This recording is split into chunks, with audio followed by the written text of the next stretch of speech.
You dumb, beautiful fucker. Who wants to be in America's slash fic with Abraham Lincoln? Louisiana Purchase, that's a name.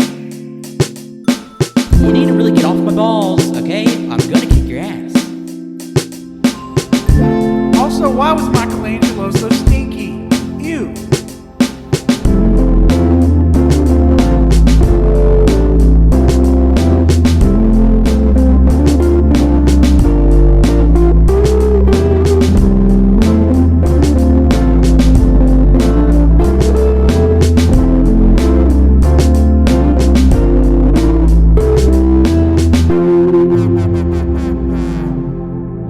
Welcome to episode 243 of the AllYouCanHear podcast. I'll be your host today, Patrick, and joining me today are my 5 clinging co-hosts.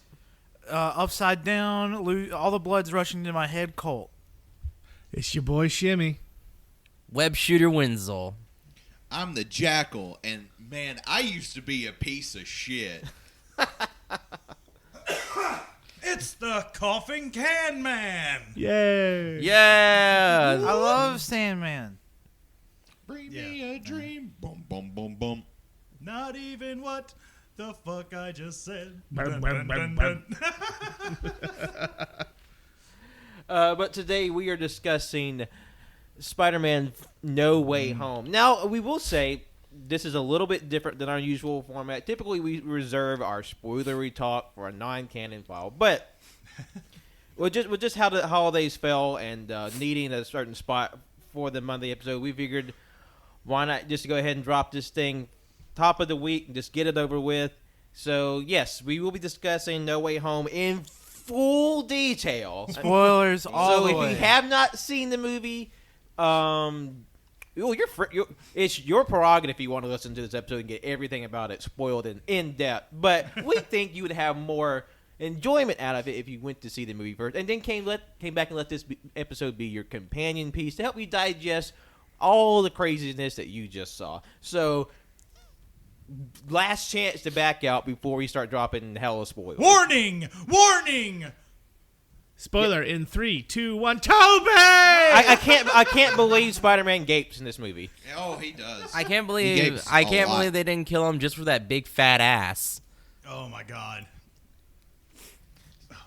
Yeah. So we're gonna go in a little bit like our formats in the past. We're gonna go around the room, give like our star ratings, and then we'll get into like the nitty gritty of what happened in the film. Colt, lead us off. What was your star rating and sort of like your brief, succinct impression of the film?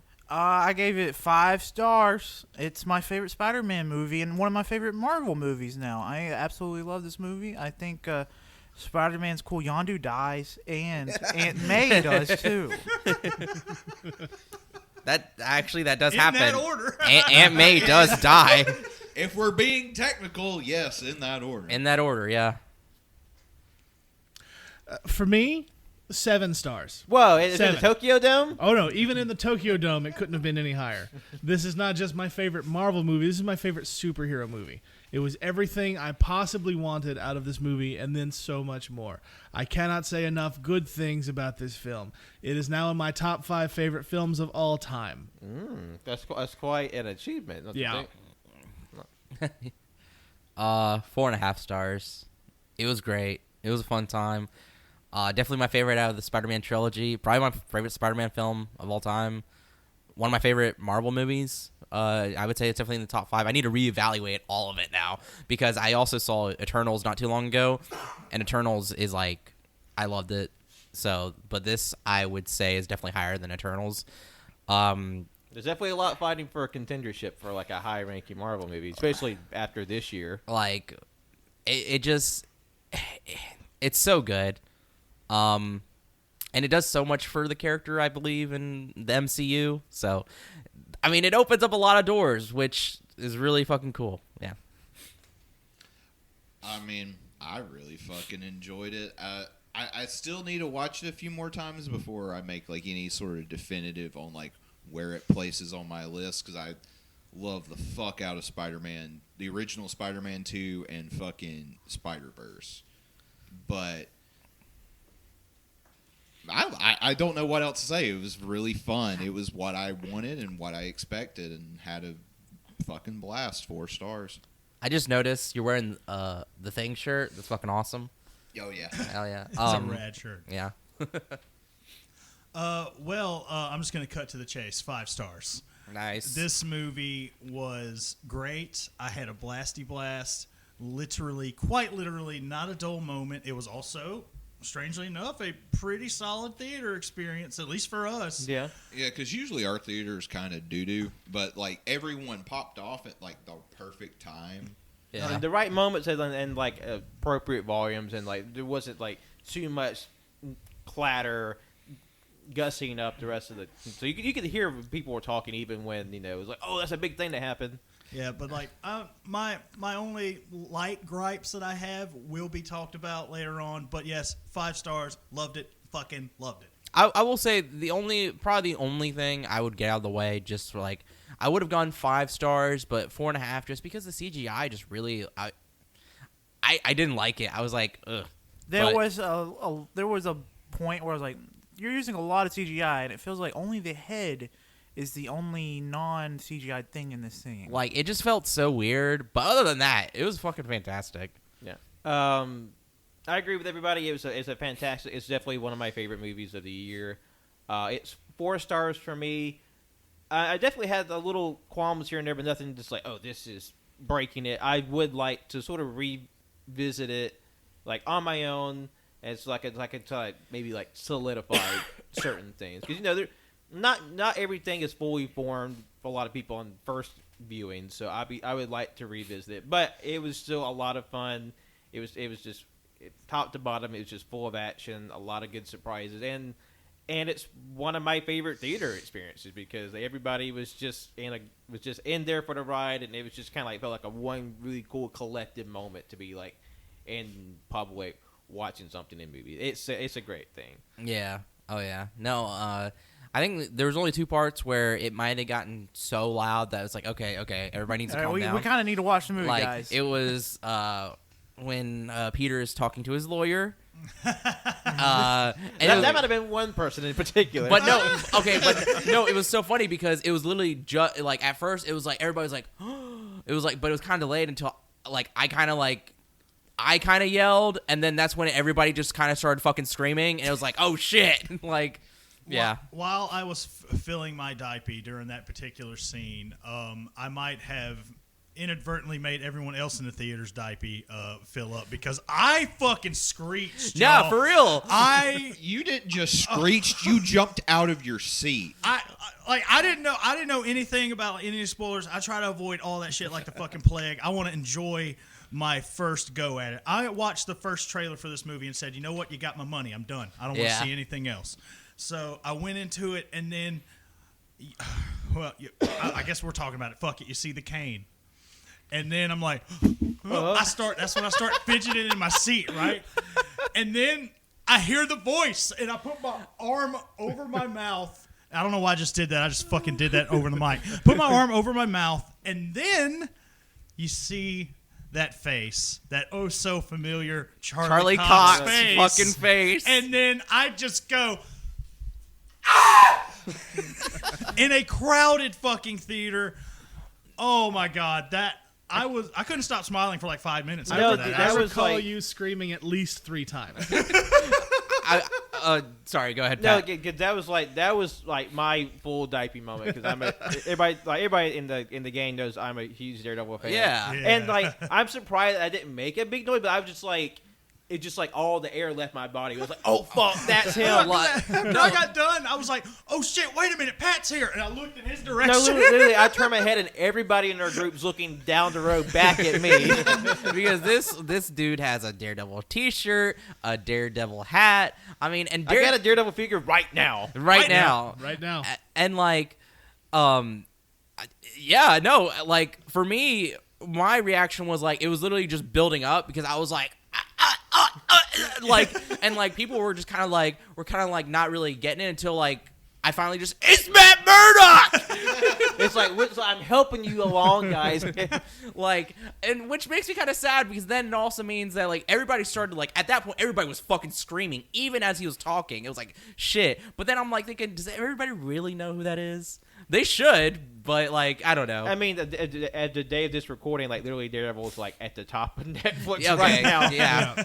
But yeah, like, oh my god, it was so fucking crazy. It was so funny too because we'd seen a leak like forever ago of that scene, and I had completely forgotten about it. So when I watched it, it was still a huge fucking surprise. Like, it's Matt Murdock. Like, Which means to me, my favorite of the Netflix shows was The Punisher. So I'm hoping to God that we can see John Barenthal being the Punisher in the MCU at some point. you need to watch Daredevil. You need to watch Daredevil. I still got to watch season 3. That's the Out of only the, season I haven't seen it's yet. so I finally finished season 3 like 2 months ago. It's really great. It's so God. fucking I like it good. better than the second half of season 2. Like for me, in my head, season 1 is the first season and the first 4 or 5 episodes of Daredevil season 2, and then season 2 is the rest of season 2 and Defenders, and you just skip that shit. And then season 3 is like good season 3. I will because I will say that old-fashioned. was something that like a lot of people had a gripe with, and I do too. Is like season 2, like the Punisher stuff was really fucking good. Sorry, that's kind of a spoiler. It's been out for Spoiler: the years Punisher now. stuff is great. You mean but that character that got 2 seasons of his own show after the fact? but the rest of it's kind of like and like you said, it goes right into the Defenders. Now, don't get me wrong, the Defenders was pretty fucking fun. I enjoy the Yeah, no, it's not bad. It's just comparatively. Yeah, oh yeah. And like Elektra's a shit character anyway. I'm sorry, but she's never been fun. And even though like the show version's the best version that I've seen, including in the comics, I still just don't care. Also, it's easier to digest because it's only 8 fucking episodes. Yeah. The rest of them are way too long. Like, I love The Punisher, and I am struggling to get through season 2 right now. Of the Punisher. Season 2 Yeah. is not good. I'm just like, ugh. Like it's season 1 was a slog for like the second half. Season 2's worse. That's I upsetting. disagree. Full Should force. I just like skip to a certain episode and just this is good shit episode? But you need Go to there. watch Daredevil. really. We're all hyped about. Yes. We're I mean, all- I will. It just doesn't change the fact that Has I think anybody Punisher watched or rules. been spoiled on Hawkeye yet, other than me and Cannon? Everyone else here has been I spoiled, but pretty me. much know what it is. Yeah. Well, now Don't we've spoil got, it for me, please. Okay. Well, okay. This has been the one thing, so it's fine. Yes. No tainting of the cult today. Please, I Yes. want to watch it. Yeah, no one bothered Colt's taint. though obviously John Barenthal is, you know, like he's the Punisher. Yeah. At this, and I imagine the MCU, he's got to be like top 4 of people they want to bring back. they should bring it back. They Absolutely. should also probably bring back Michael Coulter and what's her name? Christian Ritter for Jessica Jones and Luke I Cage. agree with half of that. What do you mean? I hate Coulter. Really? What? He was boring. He's a black hole of charisma. Not only was he not charismatic in the role that should be charismatic, but he made everyone else next to him worse by standing there. I'm sorry, it's been a while. Who was that again? Luke Luke Cage. Cage. Luke Cage. Ah, okay. He's boring as Luke Cage.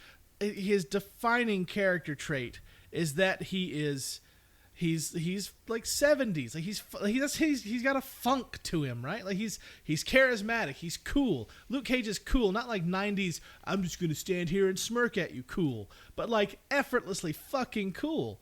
And Mike Coulter just stood there and I sort will of agree. smirked half the time. I could see part of that, but like I have no frame of reference, so I was just like, oh, I fucking love this. Yeah. That's fair.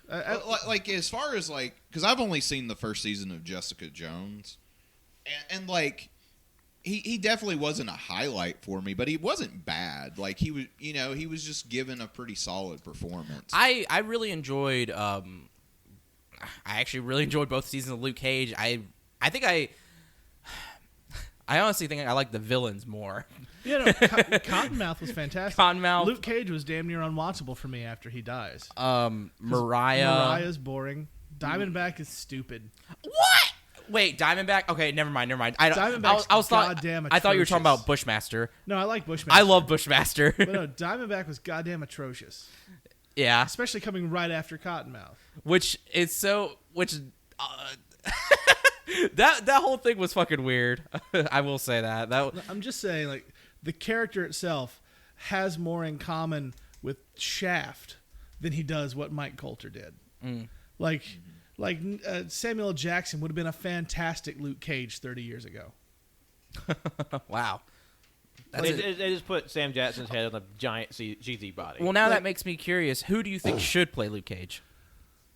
If I had my way, it would be a 30-year-old Terry Crews. I would say Okay. I get that. Yeah. Pat's close Twitter friend, Michael Jai White.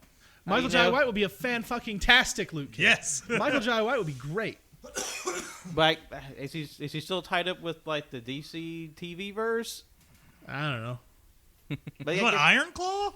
Was that? I guess it wouldn't really matter. That's a pretty minor. No, not thing. Iron Claw. What was it? No, actually, that's a good, like, Luke Cage is so much like Black Dynamite, except not, like, obviously a parody. Yeah. But, like, that same effortless cool Yeah. that even in a jokey movie like that was clear that that's just Michael Jai White. He would be a great Luke Cage. Okay.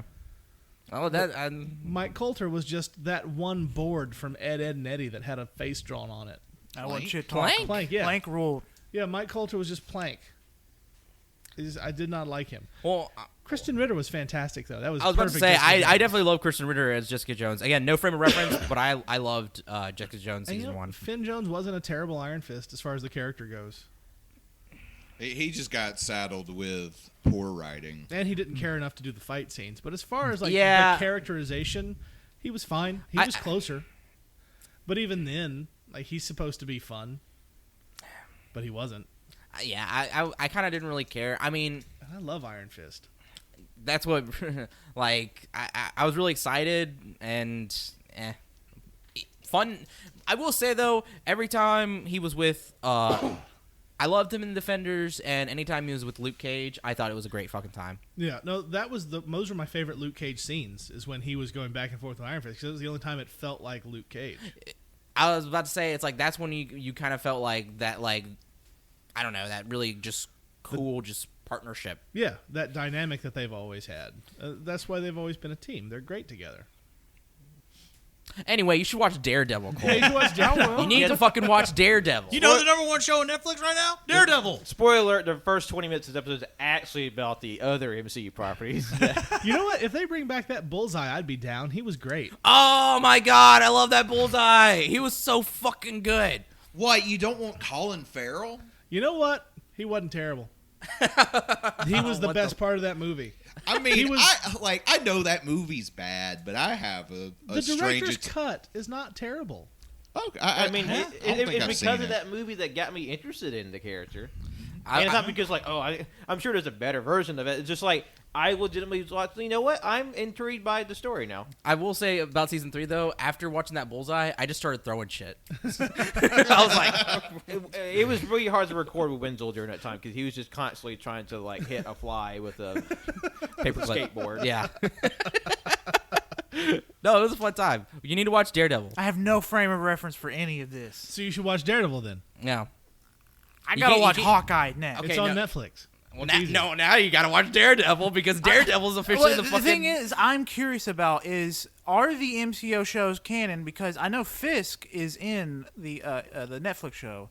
I've started Daredevil years ago. I'd never finished it because I don't know what happens with Fisk, but I'm assuming he deals with them.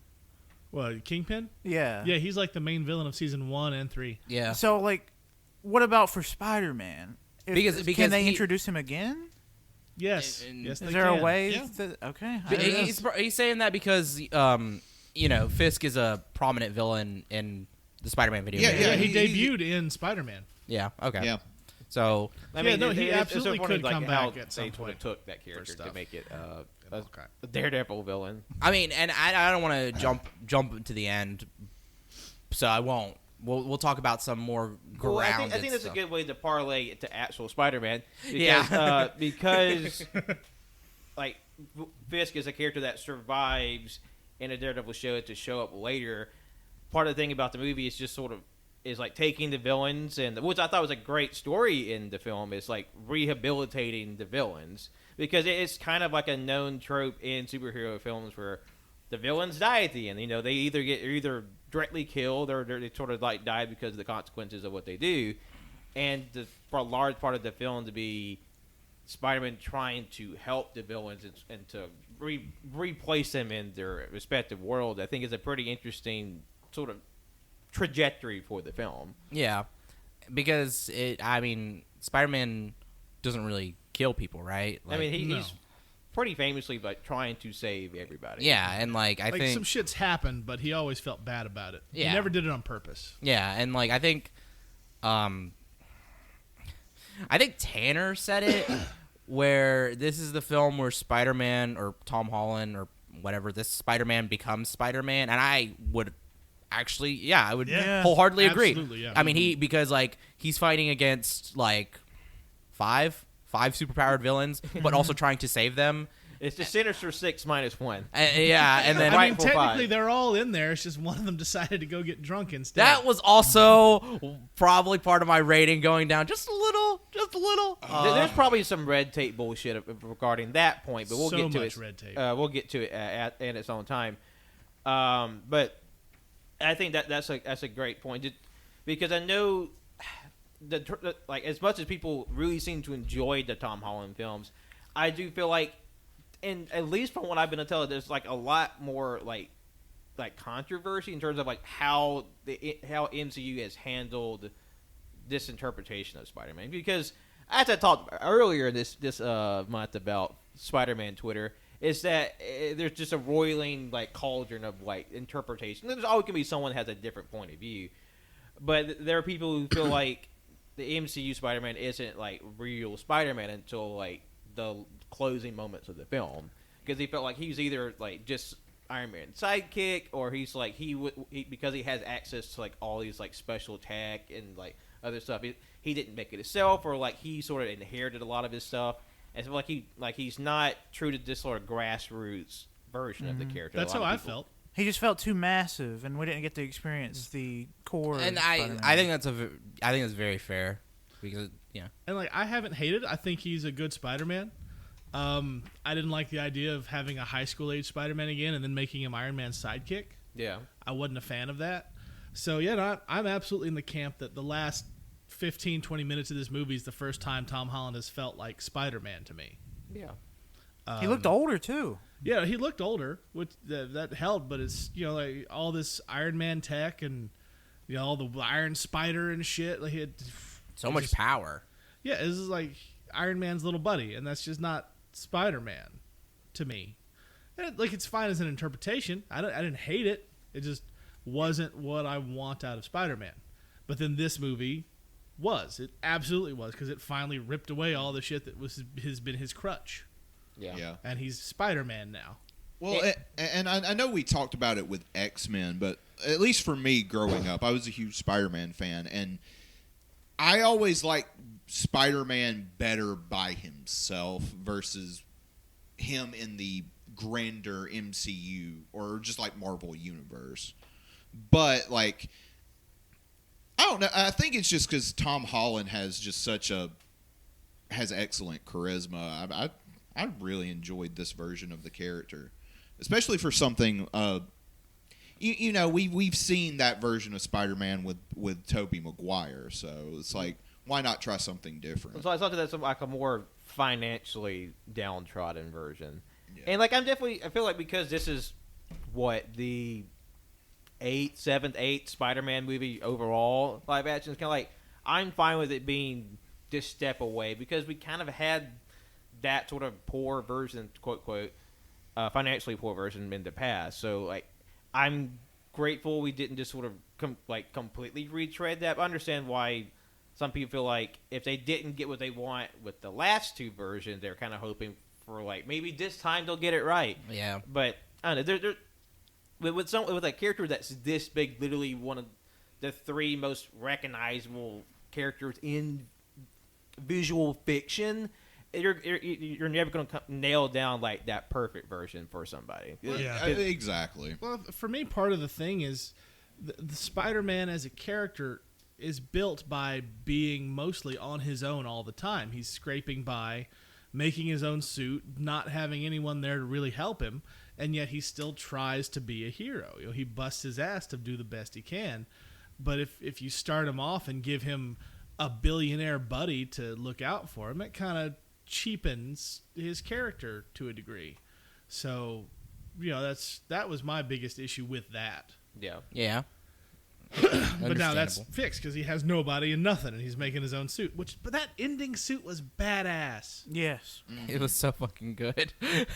Like, oh man, It's very classic Spidey. Yeah. like yeah, and it's just so fun too because I'd like to, because you know it's obviously like him supposed to be making his own suit like all the other Spider-Mans and just Spider-Man in general, but I like to think that the reason why he did that is because he literally looked at the other Spider-Men, spoiler, he was like, I gotta make my own suit too. Yeah. So And it looks like he took their symbols like from the front and back and Yep. added it to his suit, which I thought was a nice touch. Oh yeah. And that honestly, the adding of the other, spoiler alert, Toby and Andrew are both in this movie, like everyone expected. I think adding those two to this movie and making it a real case of a multiverse makes the different versions easier to digest. Yeah. Because before, like going from Toby to Andrew, I had problems with the Andrew Garfield Spider-Man movies. Yeah. He, as an actor, wasn't one of them, but it's just there's no universe where that Peter Parker wasn't the most popular kid in school.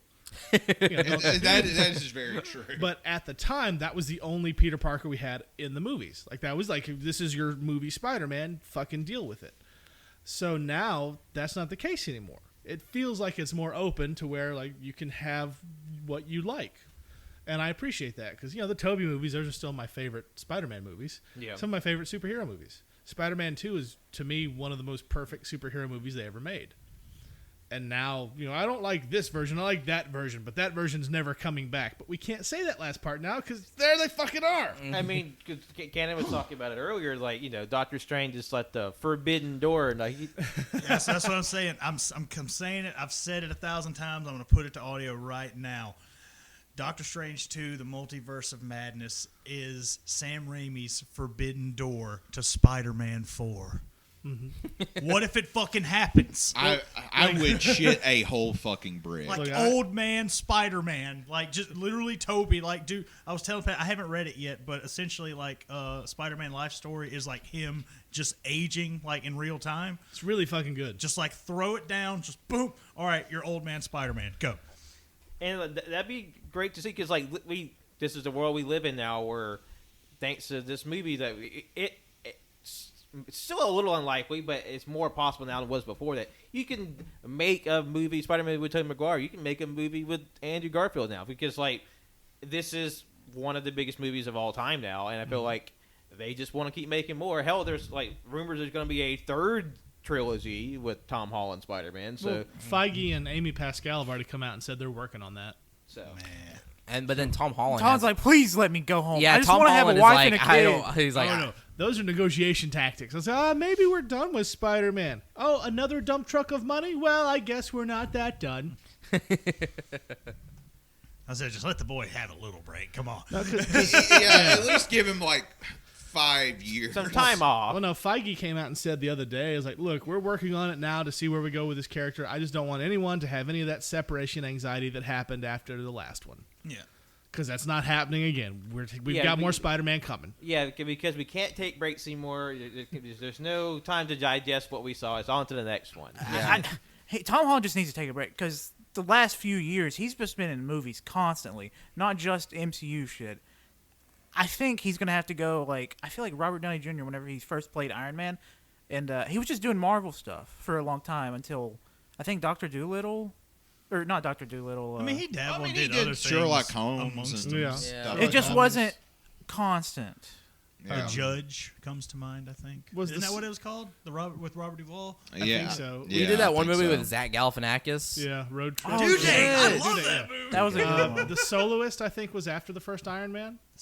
That was a Is Jamie that with Foxx. Jamie Foxx, the I really violin? like that Oh, movie. Yeah. I've never seen that. I always wanted to. That's the most I've ever liked Jamie Foxx before Spider-Man: No Way Home.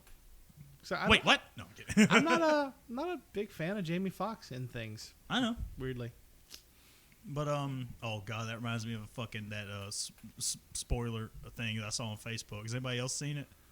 Oh, Well, it's an advertisement saying like, no, you don't spoil the movie. Be cool and and kind, considerate. Not everybody's seen it, but the detail being, And then all of a sudden Jamie Foxx shows up and goes, "Yeah, y'all don't spoil No Way Home." And then they go, "But wait, you are a No Way Home spoiler." it's like, oh fuck, because That's like pretty this funny. movie was the most leaked movie of all time. Because Yeah. like Yes. it seems like almost every single facet of this film was like squeezed out at some point 6 months prior. No, it was Yeah. actually there were about a month and a half, 2 months ago. One of the most prominent Marvel movie leakers that are online. He got sent like 4 pictures, just stills from the movie. He was like, and he said in the interview later, he's like, I thought they were fake, so I put 2 of them up on my Twitter and just walked away. And 10 minutes later, a friend of mine calls and says, "You need to take those down. I think those are real." And so he goes and he takes them down. And then Sony calls him 20 minutes after that. So how the hell did you get those? And one of them was Charlie Cox sitting at Peter's kitchen table. I meant to ask, what were the shots? One was Charlie Cox at the kitchen table, Yeah. which again, it looked real, but a lot of things looked real. And the other one was all 3 Spider-Men standing on the scaffolding without their masks. Yep. That was it. Yeah, that was it. okay. But the dude also said, and 2 of them, you wouldn't believe what they were. So I mean, I don't know what they were, but I feel like I would believe it. Yeah. Probably. And like I wasn't sure about. I mean, and we were all kind of hoping that the other previous Spider-Man movie, but I remember seeing that clip of like Andrew Garfield like kind of like taking direction in his Spidey suit. Mm-hmm. But then apparently someone came out and say no, it was fake. Again, you see like a breakdown of someone deep faking that shot. Yeah. Like even with the stills, I saw the videos of Toby and Andrew and Tom all on that one scaffolding with green screen behind them, like moving. And even with those, 99.9% of me was like, yeah, they're in the movie. But that 0.01%, I was like, I don't know. The internet's really good at deep fakes. I better see Toby. Yeah, because that's just sort of the weird level of technology that's actually really kind of frightening when you think about it. Yeah. That we can just deep fake a whole ass person. It's like maybe. Yeah, so when Andrew came out of that portal, I'm like, huh, it's Andrew. First time I've been happy to see him in a Spider-Man suit. Cool. Because there's a point like when fucking Ned like turns on the fucking sling ring and just opens up the portal, which is a funny bit throughout the whole movie. That That was Ned pretty great. Just like has magic powers now. And he even like he telegraphed like, no, Doctor Strange, my grandma said I have magic. My fingers tingle. Yeah, like it didn't come out of nowhere, but that was set up. But it's still funny that like it's this hilarious. character who came, oh, this is just his buddy. Now it's like magic. And Doctor Strange was like, you can open portals? Like, yeah. Huh. And then walks away like, Ned Leeds, Sorcerer Supreme. I mean, that would the bit be with him great. in his high school jacket and the fucking coat, like the cape, that was a funny bit. I love that they included a little bit of Filipino culture in this movie. I love that. Because the actor who plays Ned is Filipino, Yeah. and then he's like, "This is my Lola," and then Andrew Garfield, after he messes some shit, I was like, "Oh, I'm sorry, Lola," and then she speaks freaking Tagalog, and then she also says, "I'm going to bed." I'm like, that's just like my mom. The only thing that make it more perfect is just his grandma just picking on him like fucking crazy. And also too, the way it was decorated, I was like, "Oh, this is a fucking Filipino house right here." Just all this decoration, bam. So that's what, again. Plus, I really liked Spidey's pals. Like I like MJ and Ned. Like they're a really good, I really like, love crew. Oh my god, they're a really good crew. Okay, I And know they have like really excellent chemistry together do. too. I will say too, whenever Ned, this is again jumping ahead, but when Ned was fucking crying because they would all forget he was Peter Parker, I cried a little bit too. I was like, God damn it, like the fuck. All right, oh, broke my heart. He's gonna make them remember though. I like. Maybe. I really appreciate though. This is probably one of the more tragic, like large scale tragic moments for Spider-Man, and considering how much terrible shit Spider-Man has gone through all the incarnations, that literally he has to physically choose that everyone who's ever known him his entire life will forget him for the betterment of the universe and them personally. It's a huge sacrifice to make, and I would just really hate for them to undercut that sacrifice at a later point in the series. Yeah. To be fair, you got it. They probably will. I mean, yeah. I mean, I just kind of like. I would just hate it if literally by Doctor Strange 2 is like, oh, it's done. Or like literally because, okay, so me and Colt are I'm pretty confident that that spell only works on Earth. Because whenever it shot off, it looked like it was going around the curvature of Earth. So like I can only assume that anybody who wasn't on Earth who knows Spider-Man or Peter Parker's Spider-Man would know, i.e. Thor, the Guardians, Nick Fury, Captain Marvel. I mean, it seems unlikely though, since the spell affected the entire multiverse. I don't think. But how did it affect the entire multiverse? Well, I mean, it closed the multiversal holes. I mean, it closed the holes, but like the spell was just for the people. I think it said on Earth to forget. No, I never heard on Earth. It was just anyone who knows Peter Parker. I don't know. So does that? I mean, that's getting into like the wibbly wobbliness of like magic and like especially the grandiosity of the magic with Doctor Strange can sling. It's like they haven't really like confirmed rules, huge air quotes for magic in this universe. So it's like very soft magic. Yeah. But so like I guess it could be like undone when it needs to because like we there's a reason why we don't get the rules because if they fuck up or do something they don't like they can just there's a back door here. Yeah. to your point though, Pat, I don't think they're going to undo the major part of it. They might have like Ned and MJ find out who he is again and go from there, but they're not going to like, oh, everyone just remembered Peter Parker was Spider-Man. Weird. No, I don't think that's going to happen. So hopefully not. Cause I feel like that's a very cromulent thing they did to sort of close out this portion of his story, and I kind of hate for it's like a strong emotional moment to be like made null and void because they definitely sort of in the past with other Marvel they sort of undercut some emotional beats with later movies. Yeah. Especially like if you go from some of the character development in Thor Ragnarok to Infinity War, some of that stuff is made irrelevant. Yeah, which is why like I would be worried and why I said what I said because I mean they have done that and I mean there is a possibility that they would do that again just because why the fuck not? Yeah. But I also have another question. This contains a spoiler for the end credit scene with our friend Venom. Venom, yes. And so Venom breaks off, his little splooge lands on the counter before he dissolves. And I'm curious, now that Venom's in this universe, does he still have connection to the other dimension Venom? Because they are a hive mind. Well, the theory I've seen is that the reason, Venom in the end credit scene of Venom 2, he was like, we can go across the multiverse because hive mind is and then he shows up there. So then another thing I've seen, someone's like, well, I mean, that explains why he showed up in that universe because Topher Grace Venom knew who Peter Parker was. And if they've got the hive mind, then everybody knows who Peter Parker is. Or everybody in the inky black goo of the symbiotes. Yeah, all the symbiotes. Okay. I think that's fun. I do like that.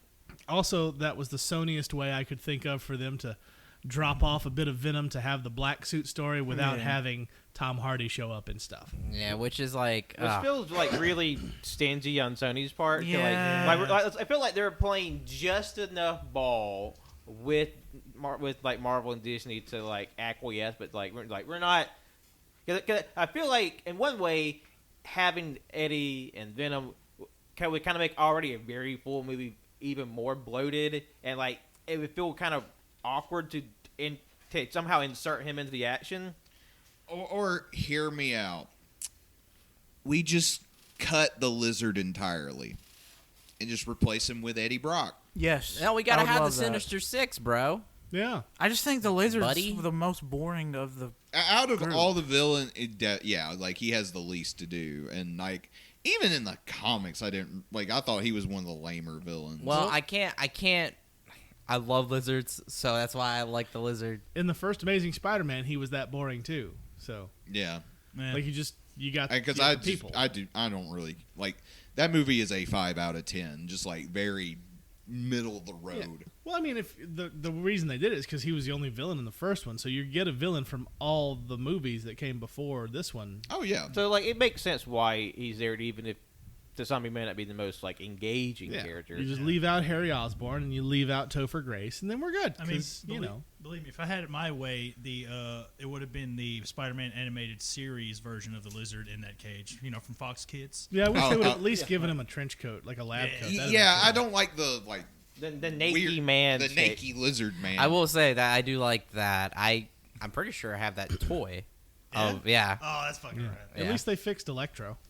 Yeah. Like I just do not like Amazing Spider-Man 2. They're not good Hot movies. take, I know, but Yeah. I will say because this movie has kicked over the anthill even more of Spider-Man Twitter. I've definitely seen a lot more like pro Amazing Spider-Man 2 takes on my timeline. It's like I don't want to yuck anybody's yum, but like that was definitely like a low point of that franchise. Like I just wasn't feeling it. Sorry, go ahead. But I kind of feel like I was afraid with this one because like it seems the final movie in every Spider-Man trilogy. Kind of like let's just throw everything in the kitchen sink in it, and I feel like this No Way Home had a lot going on, but I don't feel like it felt as messy or clunky as the other two final installments. Yeah. And like there was a fuck ton happening in No Way Home. Yeah. That's why there was so much benefit of having 5 villains, all of whom were previously established. Yeah. Yeah, and literally, like all you need is like a single line of dialogue. It's like, hey, you remember when this happened in the other movies? And even if you haven't seen the other movies, you can get an idea of like what's going on. I fell into a vat of electric eels. I fell into a super collider. Damn, we need to watch Where We Fall. That was pretty funny. That was really fucking funny. That was a good time. I think about a buddy of mine from work. I was telling everybody at work. I've been talking about Spider-Man all fucking week. Friday, the day finally came, and a buddy of mine was just like, "What? Do I need to watch like anything before this?" And I was just like, "Well, yeah, obviously." But now, like a part of me, like after seeing it, I feel like, you know what? If you just wanted to watch one of them, you could probably do it. Well, I know like explicitly, Mel, one of our friends, she came watch the movie with, and she said like she hasn't really seen hardly any of the Spider-Mans like from the first, second, or third generation, and she's still able to follow along. I feel like even if you haven't seen the movies, like there's enough pop cultural like awareness that people will be like, oh, I recognize that person or that character. That's how it was kind of with me. I haven't seen the third Sam Raimi Spider-Man. Saw the first two, and I haven't seen any of the Amazing Spider-Man, so I have no attachment to Andrew Garfield. But I really liked him. That was the first movie I've ever seen Andrew Garfield in.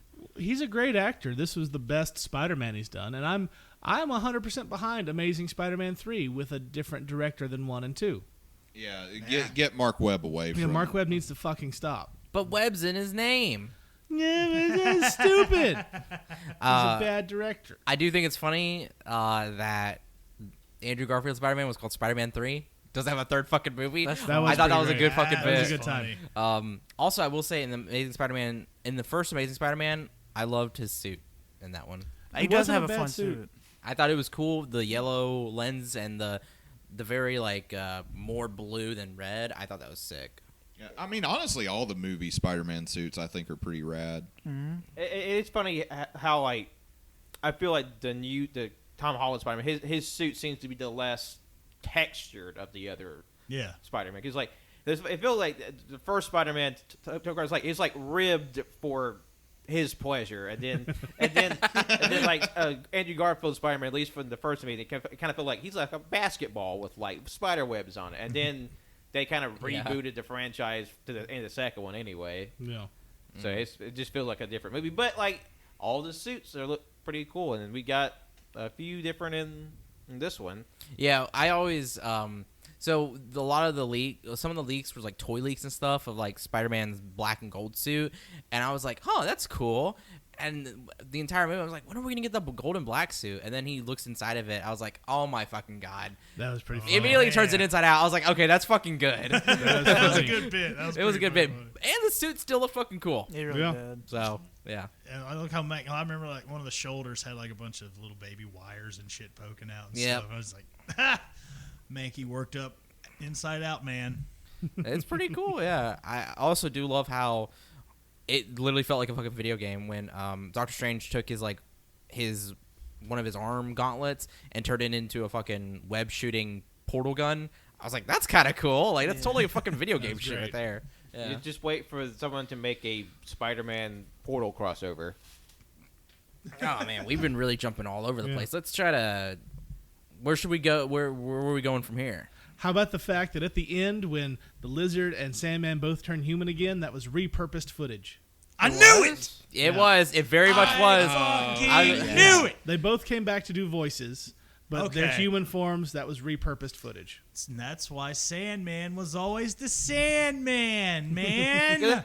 I called it. Bum, bum. Because echoed something Wenzel said. I do feel like there's a lot of this movie was CG when it probably didn't have to be. Yeah. Like there's definitely scenes where like this is an outdoor, but it feel like it's not real. Like when they're at May's grave and you see Peter and Happy standing there together. One shot definitely there. Next shot when they're facing the camera, that's not real. I thought Tom Holland was standing on the grave at first. On the tombstone. Oh, that's what I thought. I thought he was Yeah, standing on he's the just doing the tombstone. Spider-Man squad on the tombstone. Happy's like, what the fuck are you doing? It's like this little fucking orphan standing over my girlfriend's grave. What the fuck? What the fuck? Hey, they were on a break.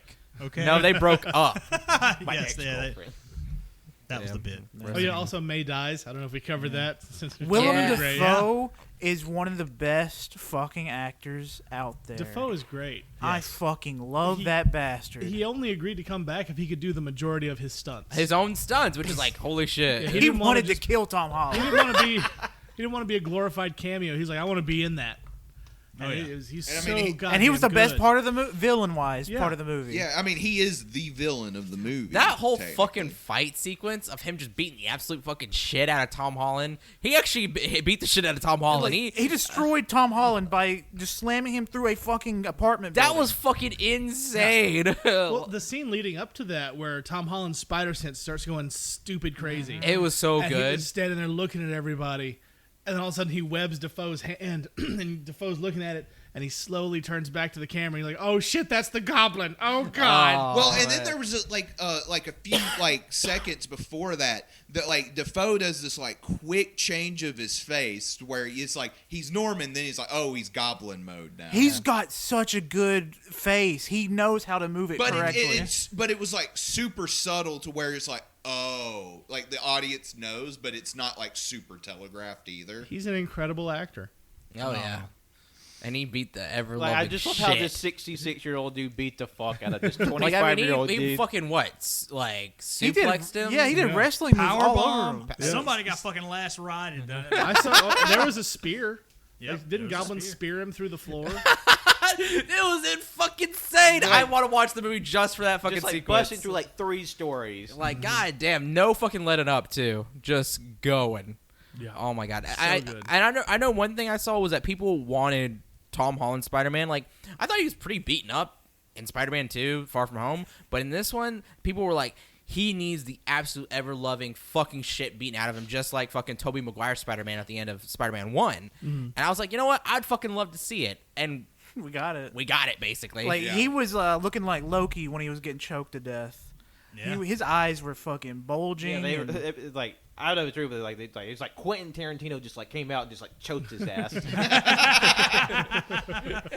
Yeah, he did do that. I just like find it like amazing how it all just comes full circle. Like the first villain was Defoe, and then this movie it ended with Defoe. yeah, So good. Oh man, so fucking good. I would Got it. love to see what it's like back in Toby's universe where they lived. Because I loved Dr. Octopus in this movie. He was so fun. He's like the Alfred two best Molina's Spider-Man great. Yeah. The two best Spider-Man movies have Dr. Octopus in them.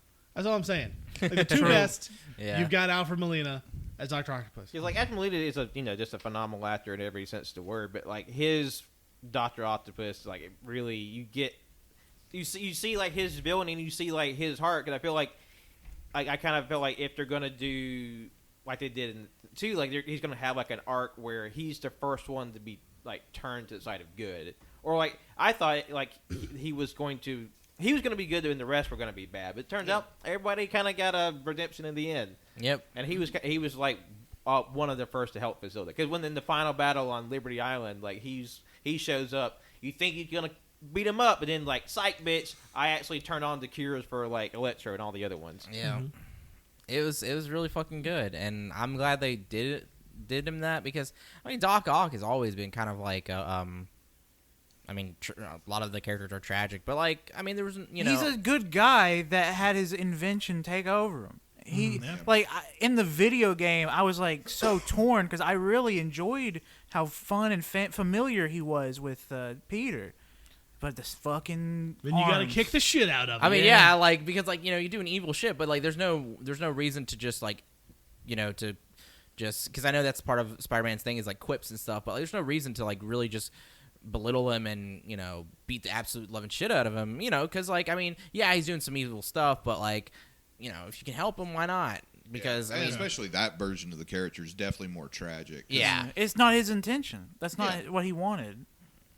Yeah, no, I like again, like just I mean, this Spider-Man really like so fucking tragic, but also like goes hard as shit when it comes to hero stuff. Like I really like that.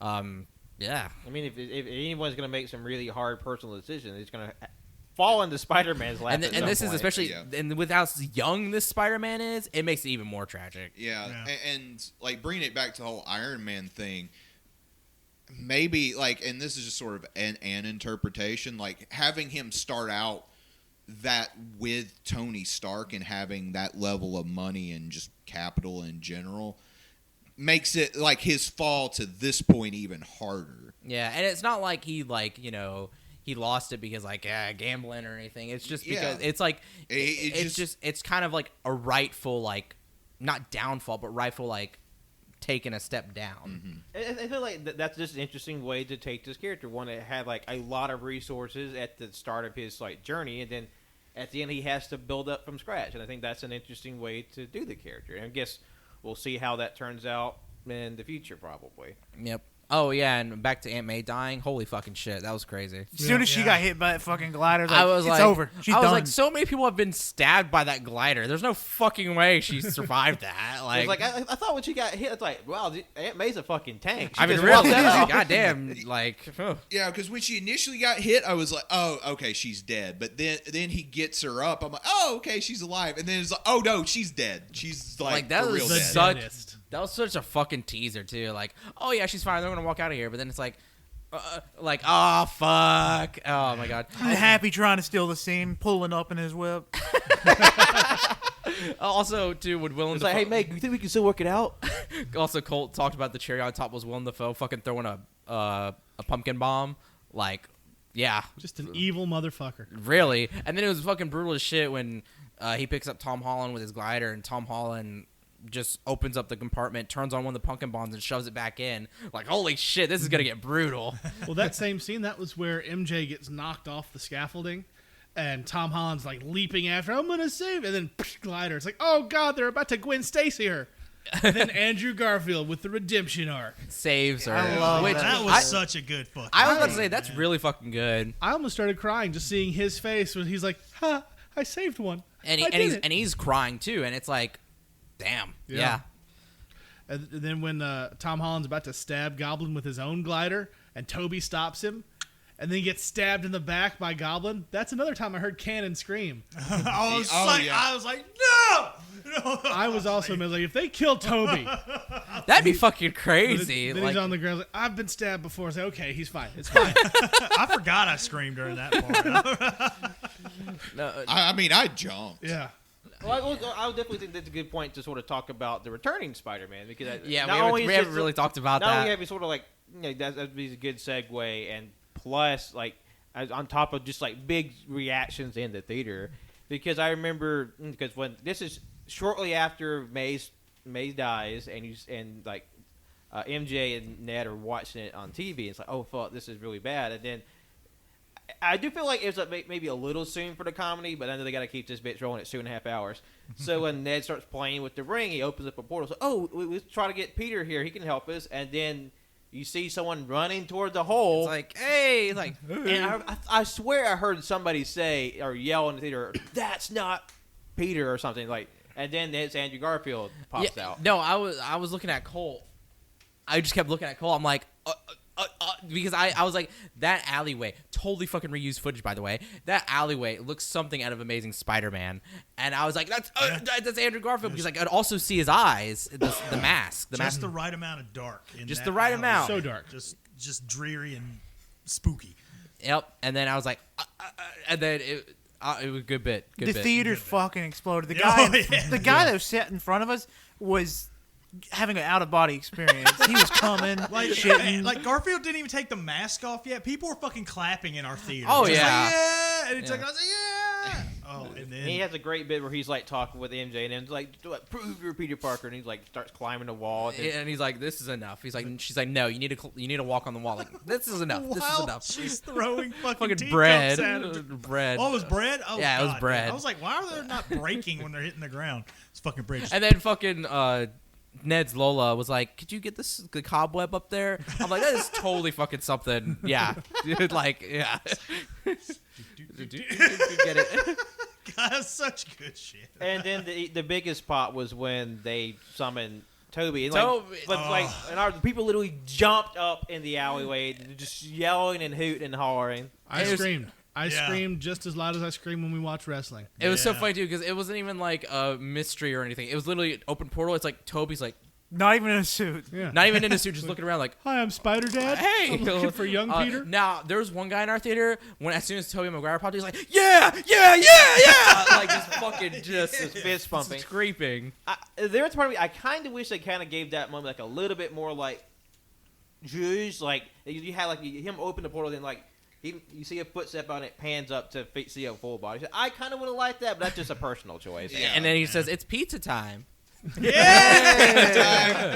I have rewatched that scene several times in bootleg YouTube videos because I love Tobey Maguire Spider-Man. And there is like a fade. He steps through the portal and the light slowly goes up, so you don't see his face at first, which I think that the nuance of that was lost with all the screaming around us. Yeah.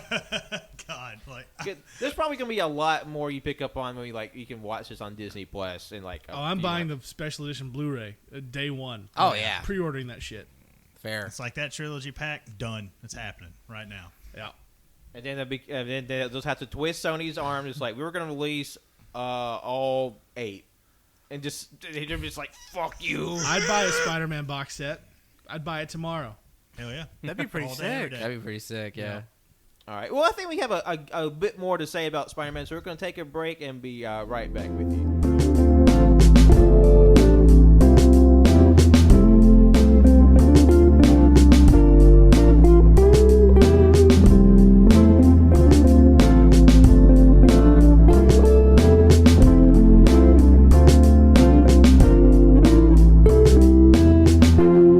Welcome back. Part 2 of Spider-Man Part 3 discussion. And we'll just be getting into some more of our thoughts and feelings about No Way Home. First of which being like it's a really great chemistry between all 3 generations of Spider-Man. 'Cause I think once all 3 were kind of able to meet each other and just sort of hash out their mutual tragedies, you really see sort of like this kinship form very quickly between the 3 Oh, of them. definitely. And one of the scenes I loved is when MJ and Ned bring the 2 Spider-Man to Tom Holland, and Tom Holland, is explaining what's going on. He's like, "You don't understand what I'm going through." I was about to- and then they explain their stories, and I mean, when terrible shit happens to you, that's all you can focus on, and you're like, no one understands. And I thought that was a really nice touch. Yeah, I thought that was great too, because like he was like, "Just stop! You don't get it." It's like We are literally you. they're literally you, so they kind of do. And I like how when they were talking, there's these constant variables to their stories, but play out in dramatically different ways. Like, and it was so funny too, because like whenever he brings up the great power line, they're like, Uncle Ben. Uncle Ben's the one that said that, and they're all like, "Whoa." Like, yeah. When Toby finished the line, I teared up a little bit. Yeah. Because like I said, like Tobey Maguire is my Spider-Man. I saw that movie 4 times in theaters. That was the summer my parents got divorced. That was the only fun thing I had that whole summer. So that movie has always meant a lot to me. And just seeing it again, I can't describe how happy it makes me. Man. except in just like jumbled sounds. Yeah. God, once my fucking check hits my bank, I'm buying the fucking Sam Raimi set. Hell You yeah. they're so good. I've not I seen them in still years. maintain that number 3 would be much more beloved if it had come before 1 and 2. But I do 1 is a classic and 2 is damn near perfect. Yeah, like those were big shoes to fill, and also too, I think people overestimate how bad that movie is, because like the stuff with Sandman and some of the stuff with Harry Osborn's pretty good. Some of it's great, like that super collider scene with Sandman. I thought that was really good. Thomas Hayden Church is the highlight of that film, but he's definitely. great in anything. But poor Topher Grace gets like Topher Grace. No, I'm sorry. Topher Grace was the worst part of that fucking movie. Oh, hands down. I get what they were trying to do with that, though, because Sam Raimi didn't like Venom. He didn't understand Venom as a character, so his idea was, let's do a dark version of Peter Parker.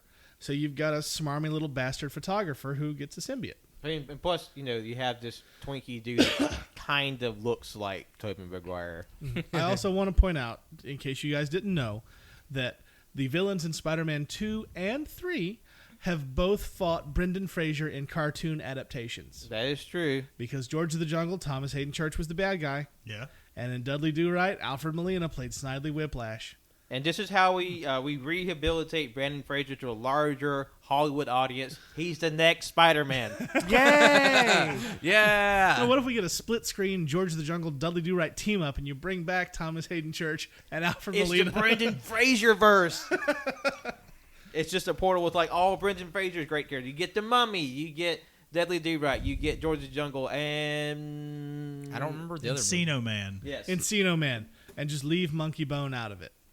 No, you got to have them all. It's all no, or nothing. no. It's all or nothing. He can be in the It's all or background. He doesn't have to nothing. be like a main. Okay, but Brendan. Chris Kattan stays away. was Kattan's about a to Fine. shithead. We can compromise. I was with like, that. Brendan Fraser's career is on an uptick now. Let's just leave all that other shit out of it, okay? Well, He's going to be in Batgirl. How fucking cool is that? That's so awesome. Man. And also him as Robot Man. Yeah, no, Yeah. Doom Patrol's Patrol. great. Doom Patrol rules. I still haven't checked it out, but I I've haven't heard either. nothing but good things. Me too. While we're still on the Spideys and their chemistry, I thought that the fan service was immaculate. Yes. And they indulged these fucking fans, especially when they were talking about like the how Toby's comes out of his wrist and they have to make their own. I thought that was That- fucking that- great. Does it come out anywhere else? Hey, that's a good Toby, you question. come web.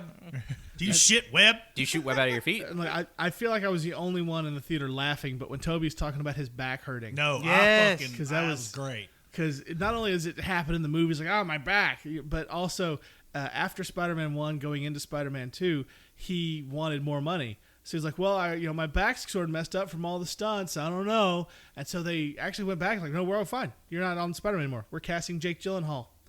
And he's like, well, wait a minute. My back's all right. My back's fine. Look, here's a doctor's note. My back's fine. Give me a little bit more money, and then I'll be Spider-Man some more. And so just to bring up the reference of his back, it was the funniest fucking Yeah. thing. And That's but good plus shit. it makes like, even if you don't get the meta sense behind it, it's like he's an older man, so like he's got to limber up a little bit more. But it was funny how he did actually have a back problem because he was aggravated doing The wire work. it was during the movie, and then he was even exacerbated during the Seabiscuit, as to make it his work Oh, on yeah, the I second one remember that. even Yeah. harder. So, but yeah, it's a good bit, and I do kind of like how, in one way I liked it, and in one way I felt is a little much how the Andrew Garfield Spider-Man kind of felt like he was the runt of the litter a little bit. Like, Yeah. he was kind of like he had like more jokes at his expense, but like in some ways he is the more sad boy of the trio. But he has some like really sort of genuine emotional moments when he's talking about how he lost Gwen Stacy and how he had this little moment to save MJ from a great height. And it's still, I appreciate what they did for him and just seeing them together. Like that moment at the end where Tom hugs Andrew and Toby. That's a really tender moment, and I really appreciate they did that. Yeah, no, outside of Tom Holland, like Andrew Garfield's the emotional center of this movie. Like he did all the heavy lifting for as far as actual acting goes.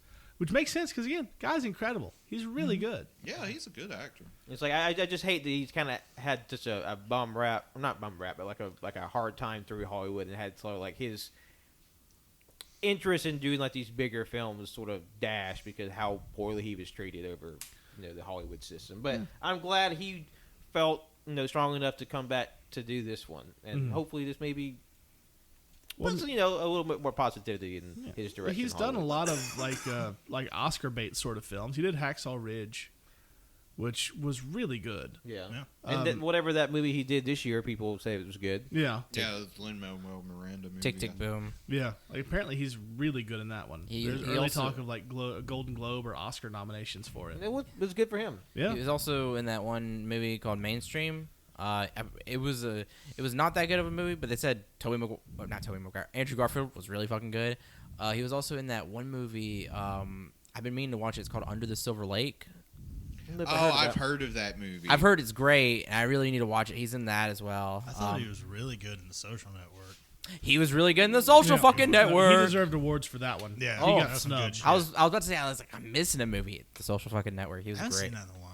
It's been a long time. It definitely has a new tenor, I'm sure, in today's world about how we feel and know what Facebook is doing. And let's not forget how good of an actor he's been so far in all these interviews where he's like, no, I'm not in the new Spider-Man movie. That's crazy. I want him to deny that he's in it till the day he dies. It's like, it'd be funny as it's bit. like, no, we see. It's like, they deep fake me. Yeah, like, there's That's not like, That wasn't me. He's like, clearly, Andrew Garfield, you were in this movie. It's even credited with you. I mean, you saw Peter Cushing come back in CGI in that Star Wars movie. They just said to me, it's just they didn't. They actually used my likeness, and I'm suing them right now. It's like all of that was unused footage like a from the Amazing kayfabe. Spider-Man 3. Yeah. That's all it was. There's a kayfabe lawsuit going on.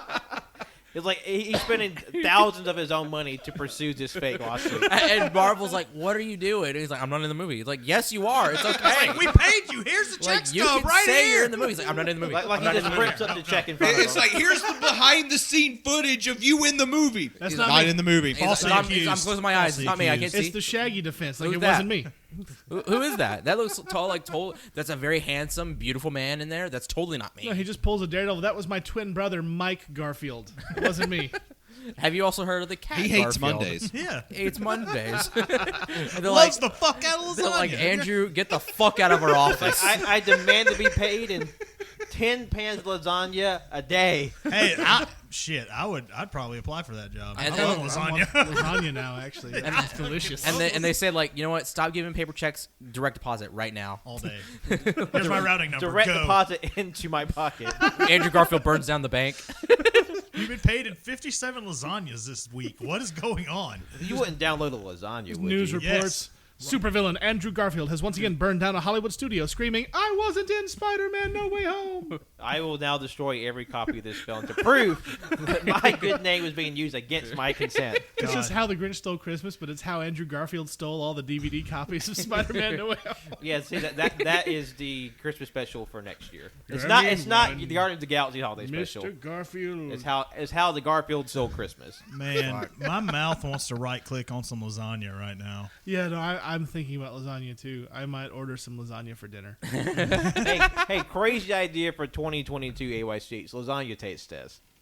Oh no, that sounds so terrible. What? No, that no. sounds like it would be the worst No, content ever. that- We should do it. That actually sounds like the oven being on all day. Never mind. That sounds like a terrible idea. This house is gonna be so hot. What if you do it in January and keep the windows open? I still don't want to do that. The No, that's oven fair. on all day to bake so many different Oh lasagnas? no! But think We about have to the buy after. family sizes for each one. Or are you talking about like going out and getting like? How many? First of all, I have not had a good like takeout lasagna anywhere. The closest thing is like Pizza Hut, but that's just because it's always Pizza Hut consistent has in being. lasagna? Well, like their pasta that's very Oh, lasagna. It's yeah. very similar. Pasta taste test where we just eat fast foods pastas. Oh fuck! Oh, that sounds like the worst. We shouldn't. Oh, please, Pat, don't throw us into the I'm briar definitely patch. not writing that note down for Y'all later. realize that episode we're all just gonna just take the longest naps ever. Oh no, we're gonna be moaning. it's gonna so feel much great. pasta, we're gonna die. It's like our blood will congeal into marinara sauce. I will You turn know into what? That Garfield. sounds like a good ass time. Let's do it. No, it'd probably be a much better way of dying than anyone else who died in this movie. It's the first Italian episode. you see me turn Well, into you joke, but that might be a little hint. Well, maybe one of our first episodes of next year is going to be. Oh, you see me turn into Garfield with the Is cowboy it hat. gonna be about House of Gucci? Nope. No. Because I'm seeing so many memes about how terrible their accents are in that movie. I do want to see it, just how bizarre it is, how it's just tonally inconsistent. My favorite meme, I saw it yesterday. It says, it's like it links one of the articles about Gaga getting her own psychiatrist to stay on set for her. And it's like, I love how all these articles are talking about how Lady Gaga had the worst time mentally making the movie. And then you watch the movie and it's just her going like, I make it a pizza.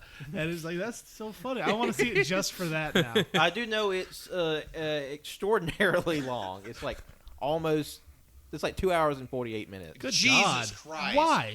Okay, that killed any interest I had in watching that movie. I'm not going to lie. Y'all are No, some I'm babies. fine. Watch Yeah, it in I chunks. can't believe they want a major motion picture franchise. We want us to sit through 2.5 hours, 2 hours and 45 minutes of an entire film. That's crazy. That's fucking crazy. I still haven't gotten my badge from HBO Max for watching the Snyder Cut. My "You Made It" badge. You made it. Yeah. Where the fuck is it, HBO? God. You'll have to print it out and make it yourself. I'm not afraid. complaining. It was better than what we got in the theaters. But I still, bet. I watched all 4 hours of that motherfucker. I came in an hour 2 or 3. You came in like right at the halfway mark. You came in at like the last fucking hour, and the funny thing was both of them were good where they started. Like, you know what, this is fine. And just yeah, it was just sat down and was like, oh, this was not the worst thing ever. I do wonder how he would fare if he just walked in randomly to No Way Home. Would you be able to like wait, hold on? Would you just feel like a maelstrom of just can't just like all these faces are so familiar. I don't know why they're here. That'd be a the funny Father, the Son, the House of Gucci. Yep. And it's like I love the campaign of like the COVID era. It's like go to the movies. It's like this movie was made for the movies. The movies, home of movies. Go to the Where movie you go to place watch for the movies. Or that, like, Please go to the movies to watch our So movie. where you after we're gonna have movies playing in your head. They call those dreams. Also thoughts. Anybody ever notice they stopped making Black Mirror? That's a scary world. Yeah. They stopped because they hit perfection when they had the two gamer bros. They said, I'm going to fuck you in the video game. And they tried it in real life. And they said, I'm not gay. Wait, what? that wasn't. I feel like that's a lie. No, Is that is season 3? I haven't seen season 3 yet. Yeah, that's a it's like plot season to one 5. of the episodes. Is that the one Yeah. with Anthony Mackie? Yes. Aren't the episodes in season 3 like literal like an hour and a half long? But there's like 3 of them. I think that's season 5. There's There's- 5 seasons. There's of a Black lot Mirror? of I thought there Black was only Mirror. 3. Like, I think season 5 is only like 4 episodes. And it's the You're worst fucking with season. me right It's now. like Miley Cyrus is a pop star. And Hold Whoa, on. what a stretch. I have an active phone now. I can. I'm so behind on Black Mirror. I have no idea what the fuck he's talking about. I love Black Mirror, but the later seasons, mainly the last one, was absolute dog shit. You watched Bandersnatch too. I loved Bandersnatch. Oh, I did watch Bandersnatch. The I Choose forgot Your Own about that. Adventure movie. Holy fuck! There is 5 seasons of this. Okay. Wow, I'm way behind. Yeah, Never mind. the fucking Anthony Mackie one that was in season 5. Yeah. That was the poster I just saw. I typed in Black Mirror. And it was I mean, yeah. And Anthony Mackie was surprisingly not one of the many people featured in this movie. Not surprisingly enough, no, he's in the universe, not in this movie. Yeah, because the extended cut of the movie is where it has each individual person who personally knows Peter Parker. You see their thoughts and memory leave their head, and their eyes sort of splay sideways, their tongue hang out. I would love like a cut of that of just like everyone quote reacting, and then like you get to like the tertiary characters who know Spider-Man, and their day just does not change. They're just like beep boop. It's like, oh yeah, that guy. Doctor Strange is like doing magic shit, and he's like, Well, Winter Soldier. Winter Soldier's probably still we pissed should have at seen him the scene where Flash Thompson, Spider-Man's best friend, just falls to the ground inconsolably. That his meal ticket / idol has now dissipated from his memory. which is funny because Flash Thompson fucking dyed his hair blonde. So I thought that was kind of funny. That's definitely I mean, I guess it's like a nod to him being like blonde in the comics, but like an interesting choice in terms of looks. Yeah, it's very interesting, and I mean, from what I've heard, they're wanting to send him up as Agent Venom. I mean, that'd be interesting. Okay. John, what do you think of that shit? I mean, like, I have a confession to make. I'm going to drop a couple of bombshells. One's not really a bombshell. One's just an observation. But this is the first of the Tom Holland movies I've seen. What? And I'm probably just going to work my way backwards. So I didn't know. I've never seen this version of Flash Thompson until like a few days ago. And I was like, wow, he looks like the fucking guitarist from System of a Down. All right. I mean, that's pretty on. That's pretty on the nose. Yep. Pretty on point. Yeah.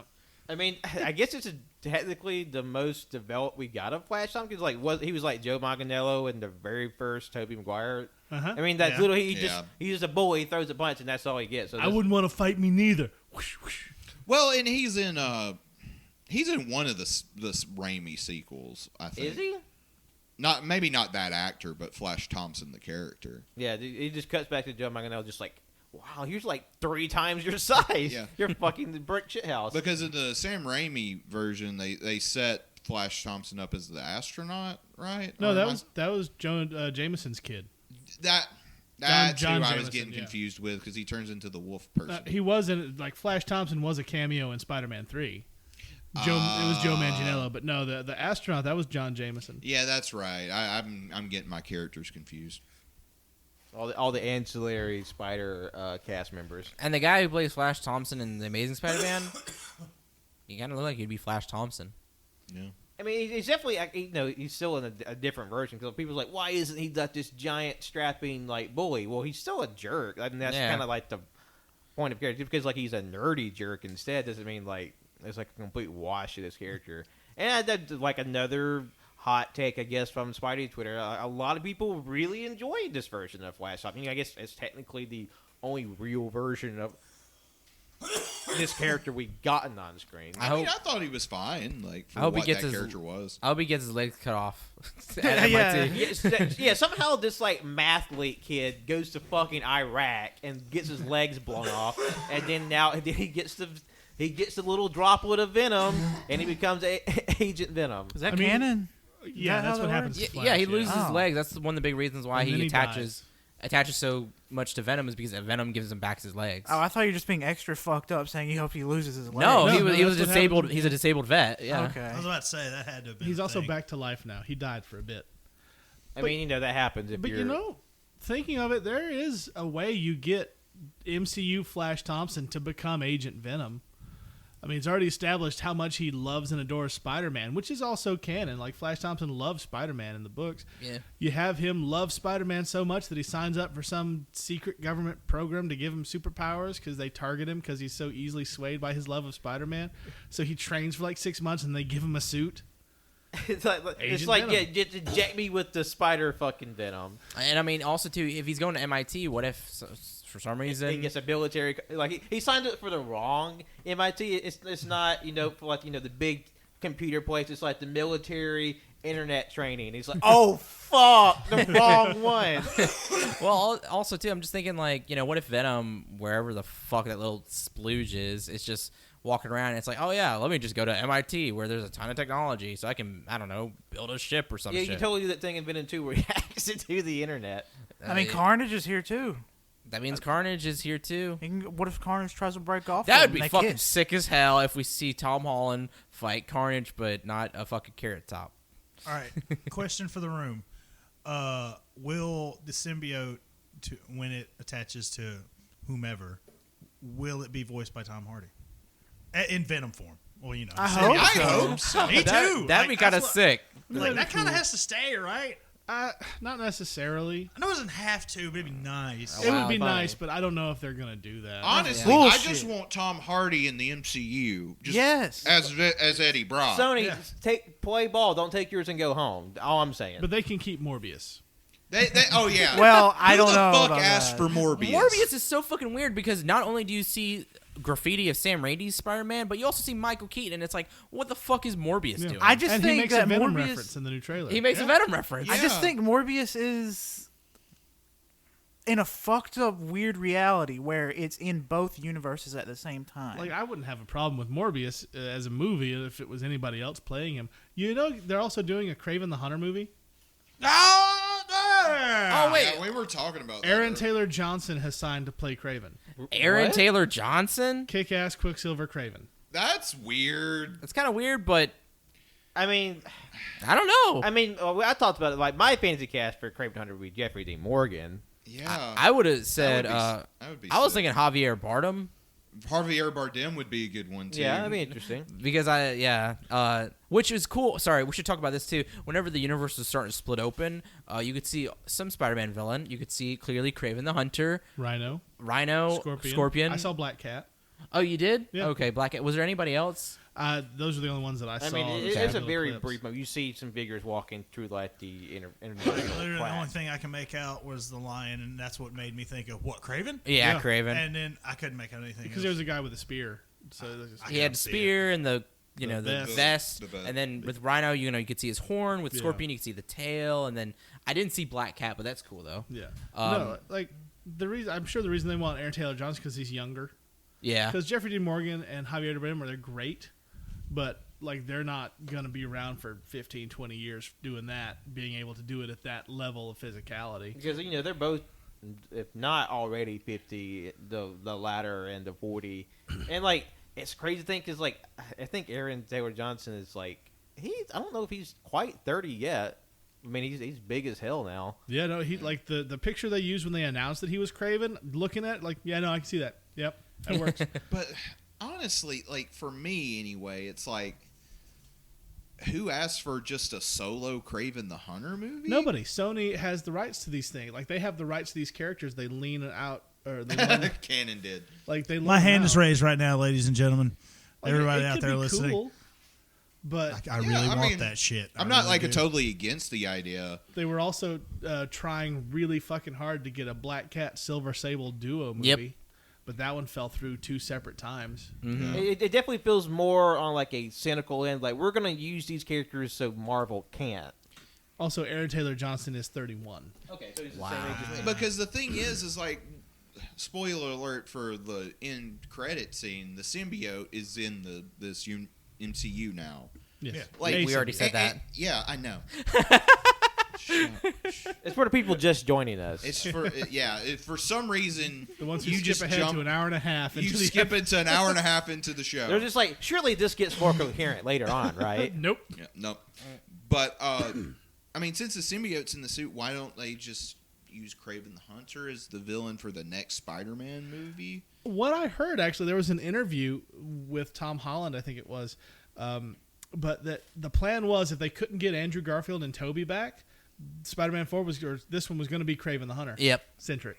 Okay. But they were able to get him, and they went with the multiverse stuff. So they said, "Fuck it." And the idea, I think, going forward, what Sony's hoping at least, is that they establish these characters in their own movies, and then have them cross over with the Spider-Man shit, so that they Okay. can still carry their own movies and get that Marvel boost, and Marvel can use these characters they want before they just buy the island of Japan and get Sony that way. Yeah. Because I definitely feel like one reason why they held back on Venom is they probably didn't want. I feel like in a sense they didn't want like a big showing from Venom in another person's movie. It's like they want him to show balls out in their movie and like him have maybe a little fun in Marvel, but like save all the big shit. But he was just there for like 5 seconds. Talking to a bartender. yeah, talking that's to like a all you bartender. get. Yeah, but That's that all was you get. to get the symbiote in the universe. Like that's how you get Black Suit Spider-Man. And then if things continue to go well and people want it enough and they work it out monetarily, maybe you get Tom Holland in Venom 3. Or maybe you get Venom in Spider-Man 4. Because having him now it wouldn't overshadow Tobey and Andrew because God, what fucking could? Yeah. But it would have undercut it a little bit. And it would have been a waste of Venom in a movie this size. Honestly, like the only way I could think of you bringing Venom into No Way Home is shoehorning him at the end, and That doesn't it do feel his. really out of place. Yeah, even though like in the moment I would shit my pants, like upon further reflection, would be like, oh yeah, that probably. When you're like in the opening night high, you're just like, hell yeah, I just had like 4 separate full diaper moments. Fucking just Venom shows up and just like clocks like the lizard in the head. It's like, oh fuck, like you're not thinking about, you're just like, hell yeah, riding a high. But then like, wait a minute, is this congruent with any sort of plot? Yeah. But I think that we kind of like we ran a good portion of the story so far. Are there any criticisms that we had for the film? Is anything kind of stood out? It's like, even if it's not like game breaking, it's like, oh, that was a little weird. They could have done something different. Because seeing Willem Dafoe's penis. Yeah. True. Well, even if it was rated R, they would have to put a smaller penis on his penis because it's so big, it's intimidating. It's so big and scary looking. Yeah, I mean, That's a shoot, everyone. nobody would have been scared of the glider or the bombs. Yeah, it's like, and the director's cut, May didn't get killed by the glider. He just pulled his dick out and just cracked her across the neck. Bludgeoned her with it. Jesus Christ. I guess like the only like small criticism, it's like you brought up earlier, like, and we talked about it off the pod, but there were like just some shots that were like so green screen, it was obvious green screen. I know there's some things you can't pull off without it, but like it's like besides the graveyard scene, one that really came off screen hard to me was when he was swinging on the power lines before Electro's first appearance. And at nighttime it looked all right, but then when it got morning and daytime, I was just like, man, this kind of looks like ass. It looks like a PS3 video game. And I'm always in the mindset, and it's like I know, like you're looking at shots, I'm like comparing it to like stuff like say like stuff that was on like Off-World in like Infinity War and shit like that. It's like that's not real, but it didn't look bad in my opinion, and it's just like, and you had to get like intricate sets and shit like that, and you're shooting stuff that like you can just go outside and film, with an actual camera. Wasn't there like an apocryphal story of someone telling like Kevin, like, you can film stuff outside, you don't have to make everything in CG. He's kind of like, it was like a revelation to him almost. It's like, what? And I understand that part of that might be because I don't know when this was filmed, probably during some form of COVID. I'm sure like, oh, we can't go outside, we'll just fucking build the world from scratch. Yeah. So, but I do kind of feel like I do wish there was more like practicality in the film in terms of like its effects, because I know there are like egregious moment to me when they had like the whole like villain gang in like Happy's apartment. It's like, I don't think anybody's here. I think people's heads might be real, but the rest of this is just floating noggins in the sea of green. Well, I know for Octopus they de-aged him. After both the fact. him and Defoe were de-aged. Although it seems Melina was a bit more shiny. Yeah. They had to do a lot more for Melina. I don't think they did that much for Defoe because he's always just looked He like just that. always looked craggy. I was about to say, I don't think you can like go too hard on his face because I'd probably lose a bit of the effect. Yeah. It's almost like putting a helmet over his entire head. The whole Power Rangers costume. But I love the Green Goblin costume. No, I don't hate it. I It's do just, too. like the man who looks like an actual goblin, let's cover his face. He doesn't need help, but I know that was a sticking point for the original Spider-Man. He was like, he looks a little goofy, but like I personally like that suit. Yeah. And then his look now too, with like the hood and like the tattered hood. It actually looks really cool to the too. suit and stuff. I mean, the addition of the hood and whatnot. That gave me like comic vibes. Like Yeah, it was very nice. And I loved the bit when the Green Goblin first, you see William Dafoe outside the costume. He has the mask hanging on the corner, like in the original. He's like how he's talking to the mask because that's how he perceives the other personality that is the Goblin. That was a really nice touch. So good. The Goblin's a fucking bastard. He's evil, ain't he?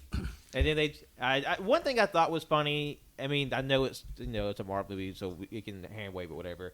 I did think it was funny how Spider-Man's like, throws a rag off this thing in the corner. Hey, look, guys, this is Mr. Tony Stark's plot box, where we can make whatever you need to cure all these disparate things. We have this advanced technology where we can cure every single one of you right here, right now. Yeah. It's like a 3D printer, but for real things. It's like we can make a shit to make Dr. Octopus not evil. We can give a fucking press on light switch for Electro not to be We evil. can turn sand to human, and we can turn lizard to human. To be fair, though, that box they didn't even try to get it for Sandman and Lizard. Yeah. And the only ones that worked were the octopus thing, because that's pure technology, and then the Electro one, because that's also essentially technology. It took Toby showing up and being like, I've thought about this for a long time to cure Defoe, and then Andrew Garfield, having already cured Lizard once, he's like, yeah, I can do that. Yeah. Fuck, I can whip that up in 10 minutes. Huh? But it's still funny. It's essentially like a plot Oh, box. yeah. No, it's Oh yeah. I mean, to be fair, Iron Man is a fucking plot box. I mean, Yeah, just as a character. Because Tony Stark built that box in a cave with a box of scraps. he's built a box with a box of scraps. Yeah. Yeah.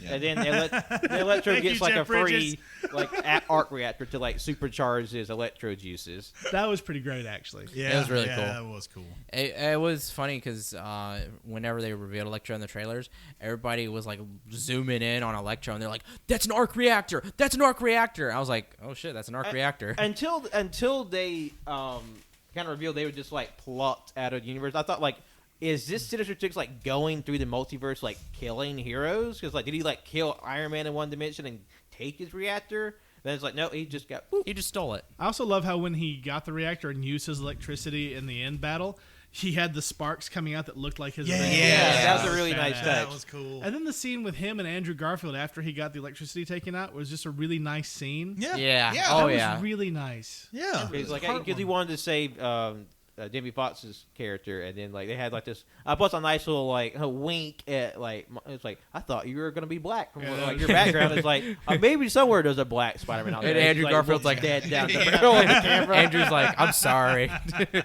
Really good. Honestly, those because again, Jamie Foxx's character Electro was never really truly a bad guy. I mean, he fell into a vat of fucking electric eels, which I forget that's how he fucking got did, turned yeah. into Yeah, that. he was essentially Riddler from Batman Forever. In that Yes. Or he's like Riddler and Catwoman from Batman Returns, because he's I'm just this frumpy nerd, and then I die, and I come back all hot and powerful. Which is funny because Lizard was like, "Last time I remembered, you were ugly." Fuck. That was pretty he funny. had this cartoonishly thin Party City bald cap on. It's little scraggly hairs. As far as criticism, since we're still there, I do love sort of the message and the theme about rehabilitating the villains versus just whooping their ass.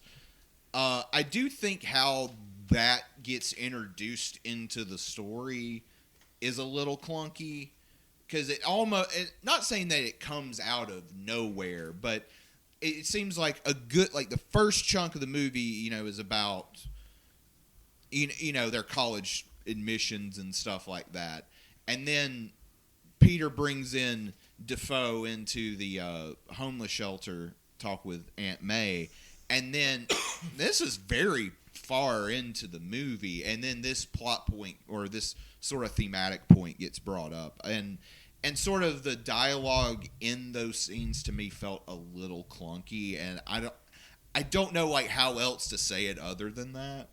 But it kind of took me out of the movie for a minute. But then right after that is when we get all the big reveals. So it was who cares? And it was not a deal breaker or anything. Yeah. It was just something I noticed. Well, I think a lot of the subtext for that was needed in that he's hearing these different villains say, "Yeah, no, I died on my universe fighting Spider-Man. Spider-Man killed me. Spider-Man's the worst. What a fucking menace, am I right?" And the whole time Peter's like, "No, I didn't kill Mysterio. I'm not a bad guy." And so it just plays on what's already going on in his head. And then May comes in and just reinforces that Spider-Man's not a bad guy. Spider-Man saves people. You should save these people.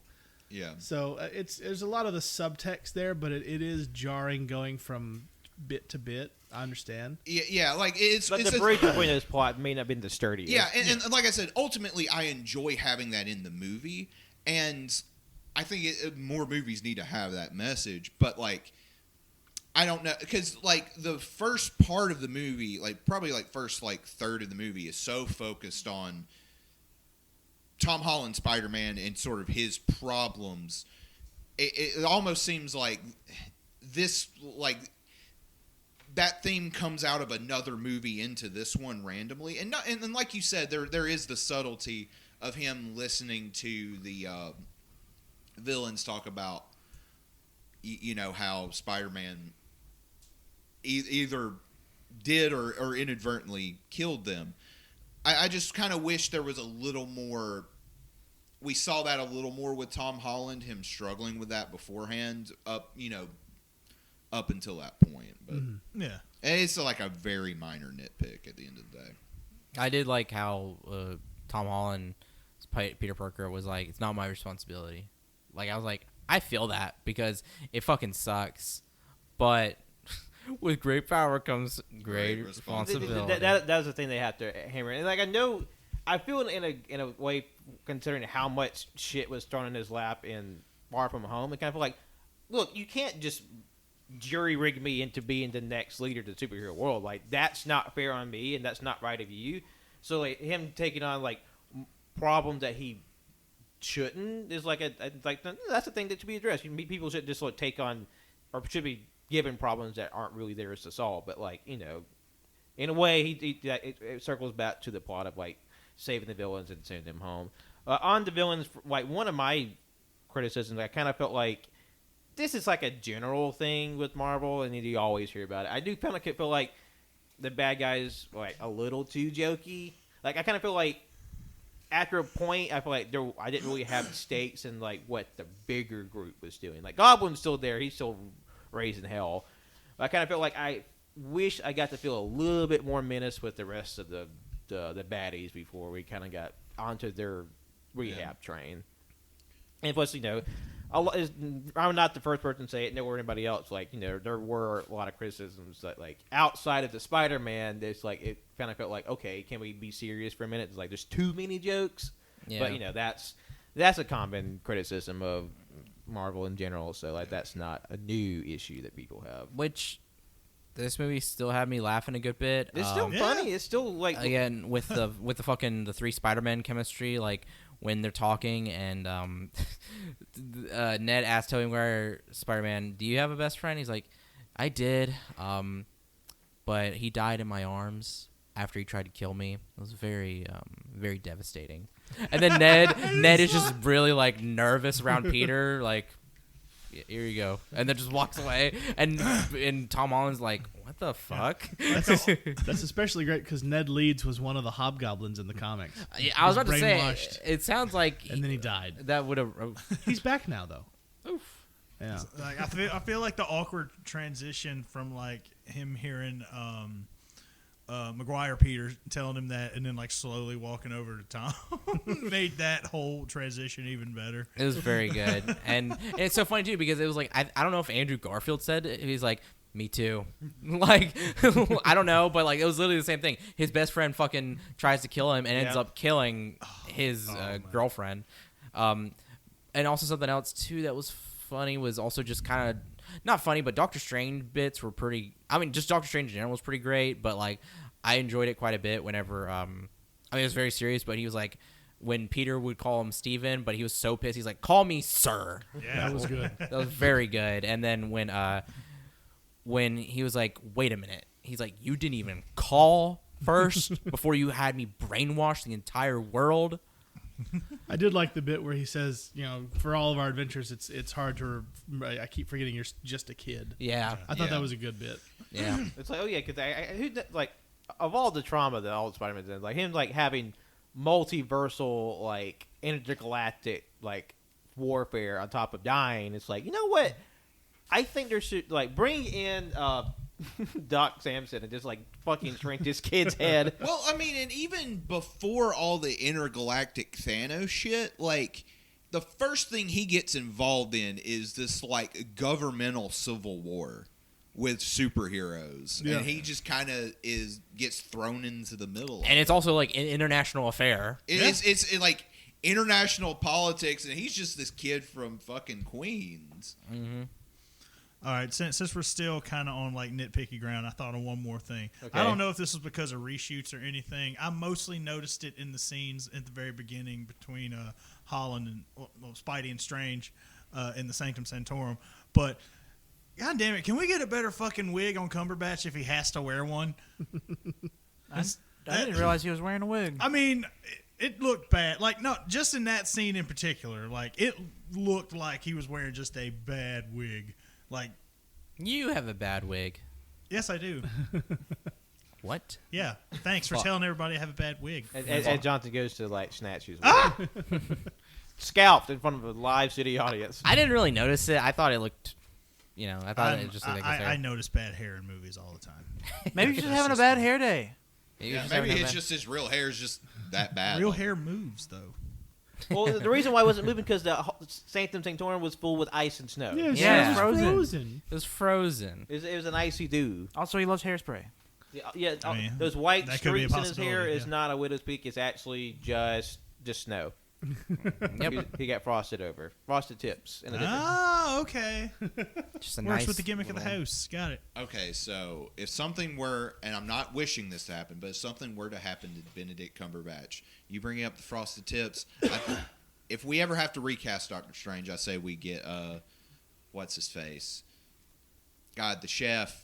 I love how you Guy Fieri? Guy Fieri. You were looking at the pops for the pop, weren't you? I saw you look at the pop wall for the reference. He's on the bottom row over here between right there, Vegeta right and Sinister. behind Wenzel, actually. Oh, yep. Damn. All right, Peter, we're gonna take this spell to Flavor Town. Yes. He's like, this is not money right here. As the fucking explodes. And the spell is not like energy. It's just like fucking like hot cheese. Oh. And I will say, I forgot who said it, but they were like, "Hey, Peter!" And then all three of them were like, "Yeah, what?" That like, was no, great. Parker. Like, same person. What? Peter Parker. That's all three of us. That's very good. Excellent joke.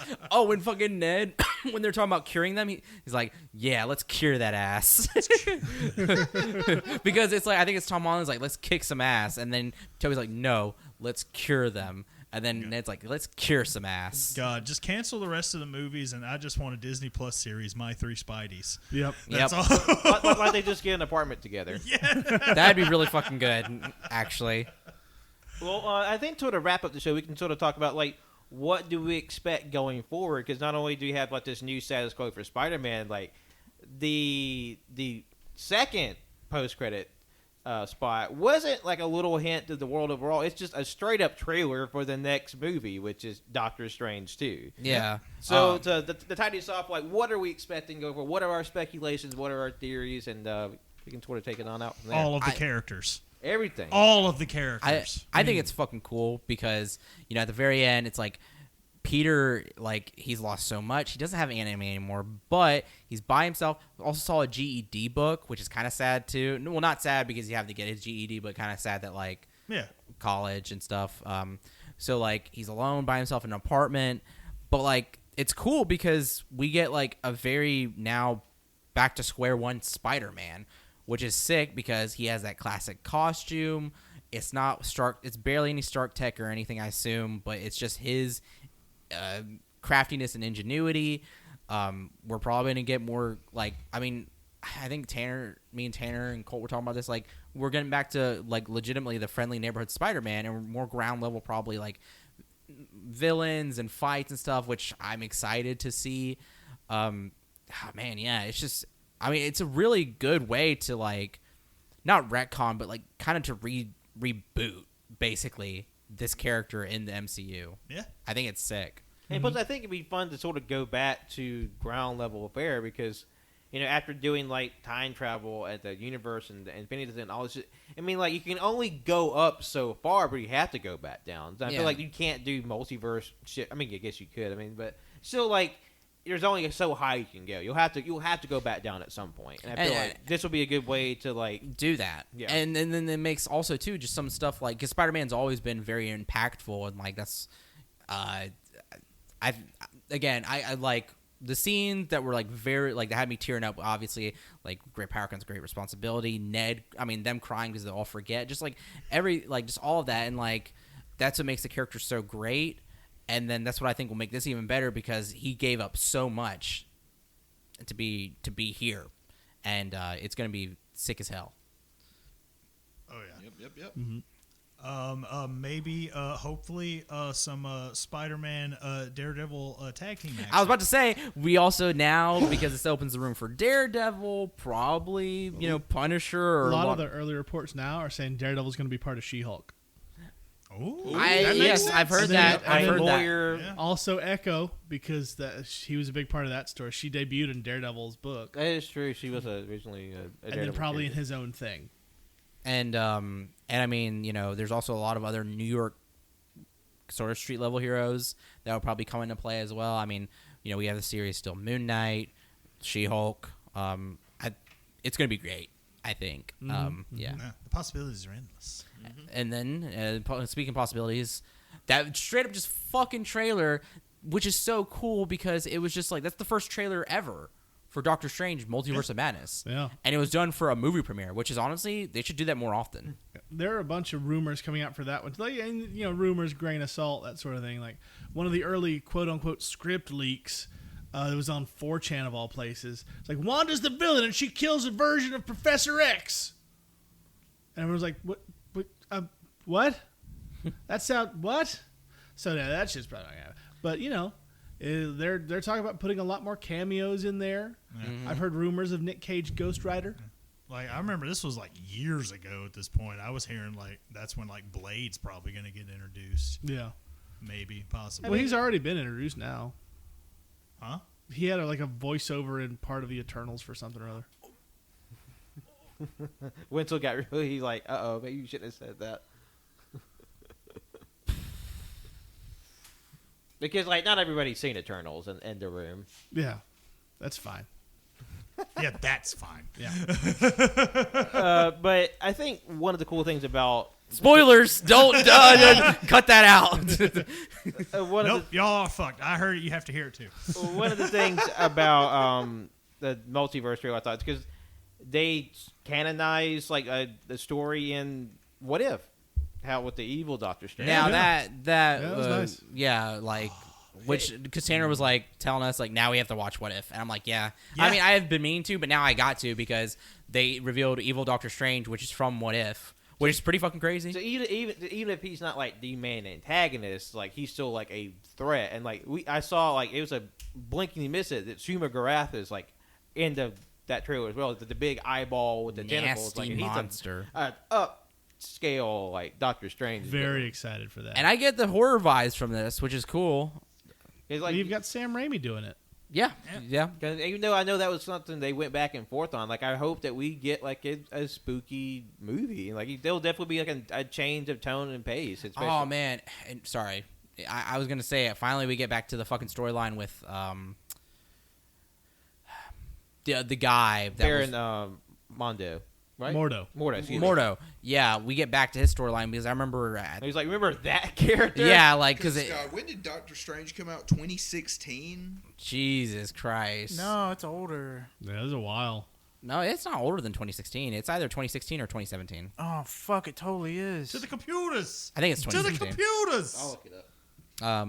But yeah, because like Mordo's whole thing was like, all right, 2016. 2016, he was gonna go on a huge fucking killing spree, and that's not been revisited literally until now. Like, Or, with like that he's not killing people. He's just like he's like taking away magic from other magic users because like he feel like magic can't be trusted in the hands of many. So it's like, you know what? I'll make sure those hands are mine. I mean, to be fair, from what we've seen of magic in the MCU, He's ain't like, you know fucking what? wrong. Y'all had done nothing but fuck up since day one. It's like, look, this one just trapped a whole fucking city. You just brought in multiversal threats. No more magic for anybody. We're done with the magic. We're done with Magic, magic. you canceled. But guess what? We can still do science because nothing bad's ever happened with science. Yeah, no one's definitely ever misused technology. Not even in the film that we just watched. Honestly, with Iron Man being dead, science is probably a lot safer in the MCU now. I don't know. You can just put it all in a box. Just, Oh man, that guy in Eternals, he's sweating. And plus, hopefully, Hey, let's talk about all of Eternals while we're here. Come on, let's go. I don't need to watch it. I do Come on, hope let's we do get this. more because it's just sort of it was kind of glanced over in the film proper, but like Wong as Sorcerer Supreme, like That was fun. That was cool. I mean, I feel like that'd be really cool, like because in the comic he's kind of like Doctor Strange's manservant, and that's kind of been like they kind of how to modern that up, but like I feel like him being in such a good position is really cool, but I know in a way that allows Doctor Strange to be freed up and to do his own adventures, and like I don't want them to sort of just kind of throw that storyline to the side. That's really cool, like that Wong sort of inherited that role, and I was like, no, let's do something with that. Yeah, there's like many theories about what Wong is trying to do exactly. I mean, they're just like people were saying that he's trying to set up his own team. Oh, be careful. Some people in this room haven't seen Shang-Chi. God fucking damn it! So at the end of Shang-Chi, Wait, hold on. Like, look, we're sorry that we haven't watched everything. I'm sorry. I mean, I didn't even make a reference to that. I was just saying that he's busy. That's why he's going through portals. He's busy. He's a busy little bee. So you know what? I'm not taking responsibility for that one. He It's be on doing Cole. shit, It's on okay? Cole. He be Justin and doing Cole kind of spoiled stuff. That's them. Sam. Yeah, we're in agreement. Yep. Yeah, everyone's at fault except Wenzel. Yes. But he's done plenty of other things to make him guilty, so go back and listen to those other episodes. Yeah.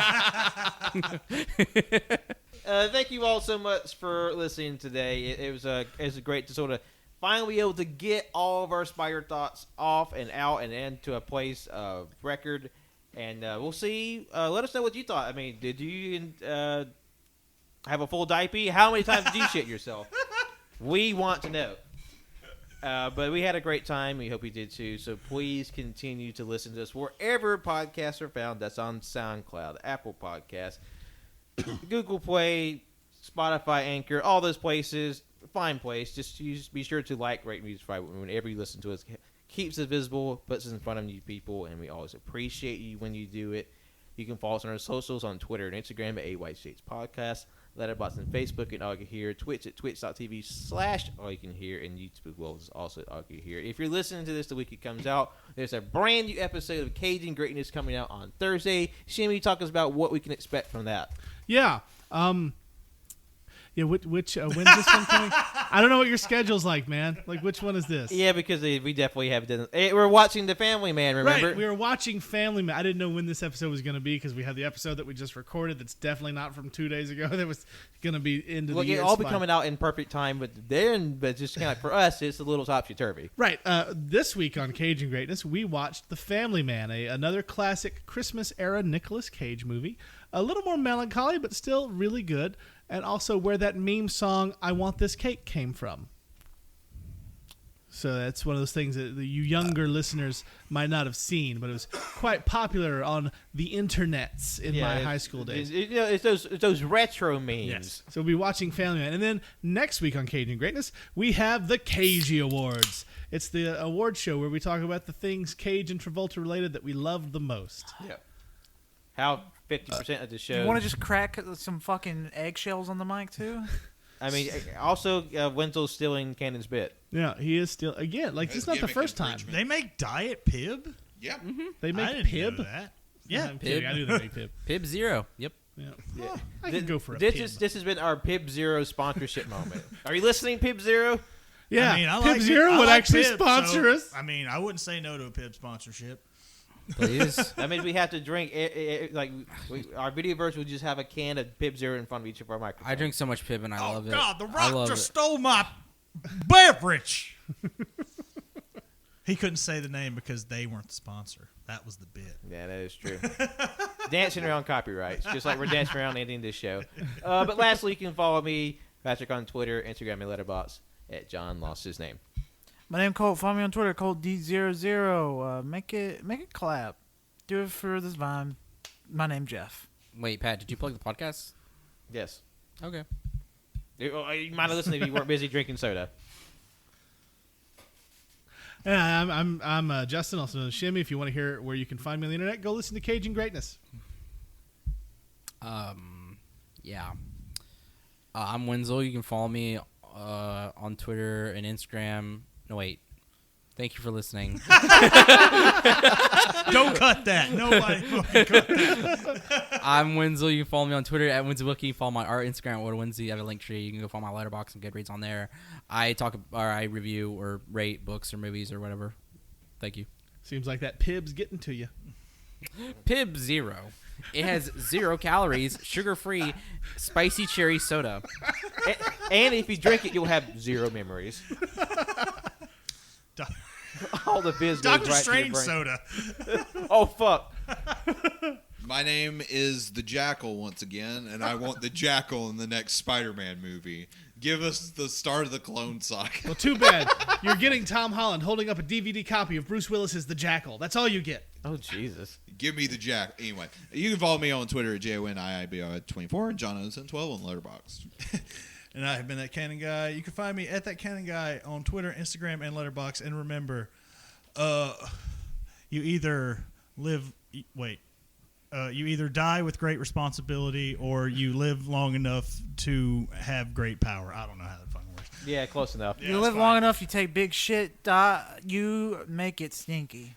Yeah, that's what I meant to say, actually. Thank you, Colt. That's what And also come back next week where we have the final episode of 2021, the AYCH Award. It's Yeah. going to be a humdinger. Hey, Cannon, you and I are going to be on that one, right? Which one? The All You Can Hear Awards. Oh, yeah. I'm definitely sorry. went I'm film. pretty sure somebody just spruce goose, and I just caught every bit of it. Oh, my God. What is wrong with you people? Good night, everybody. I'll kill you.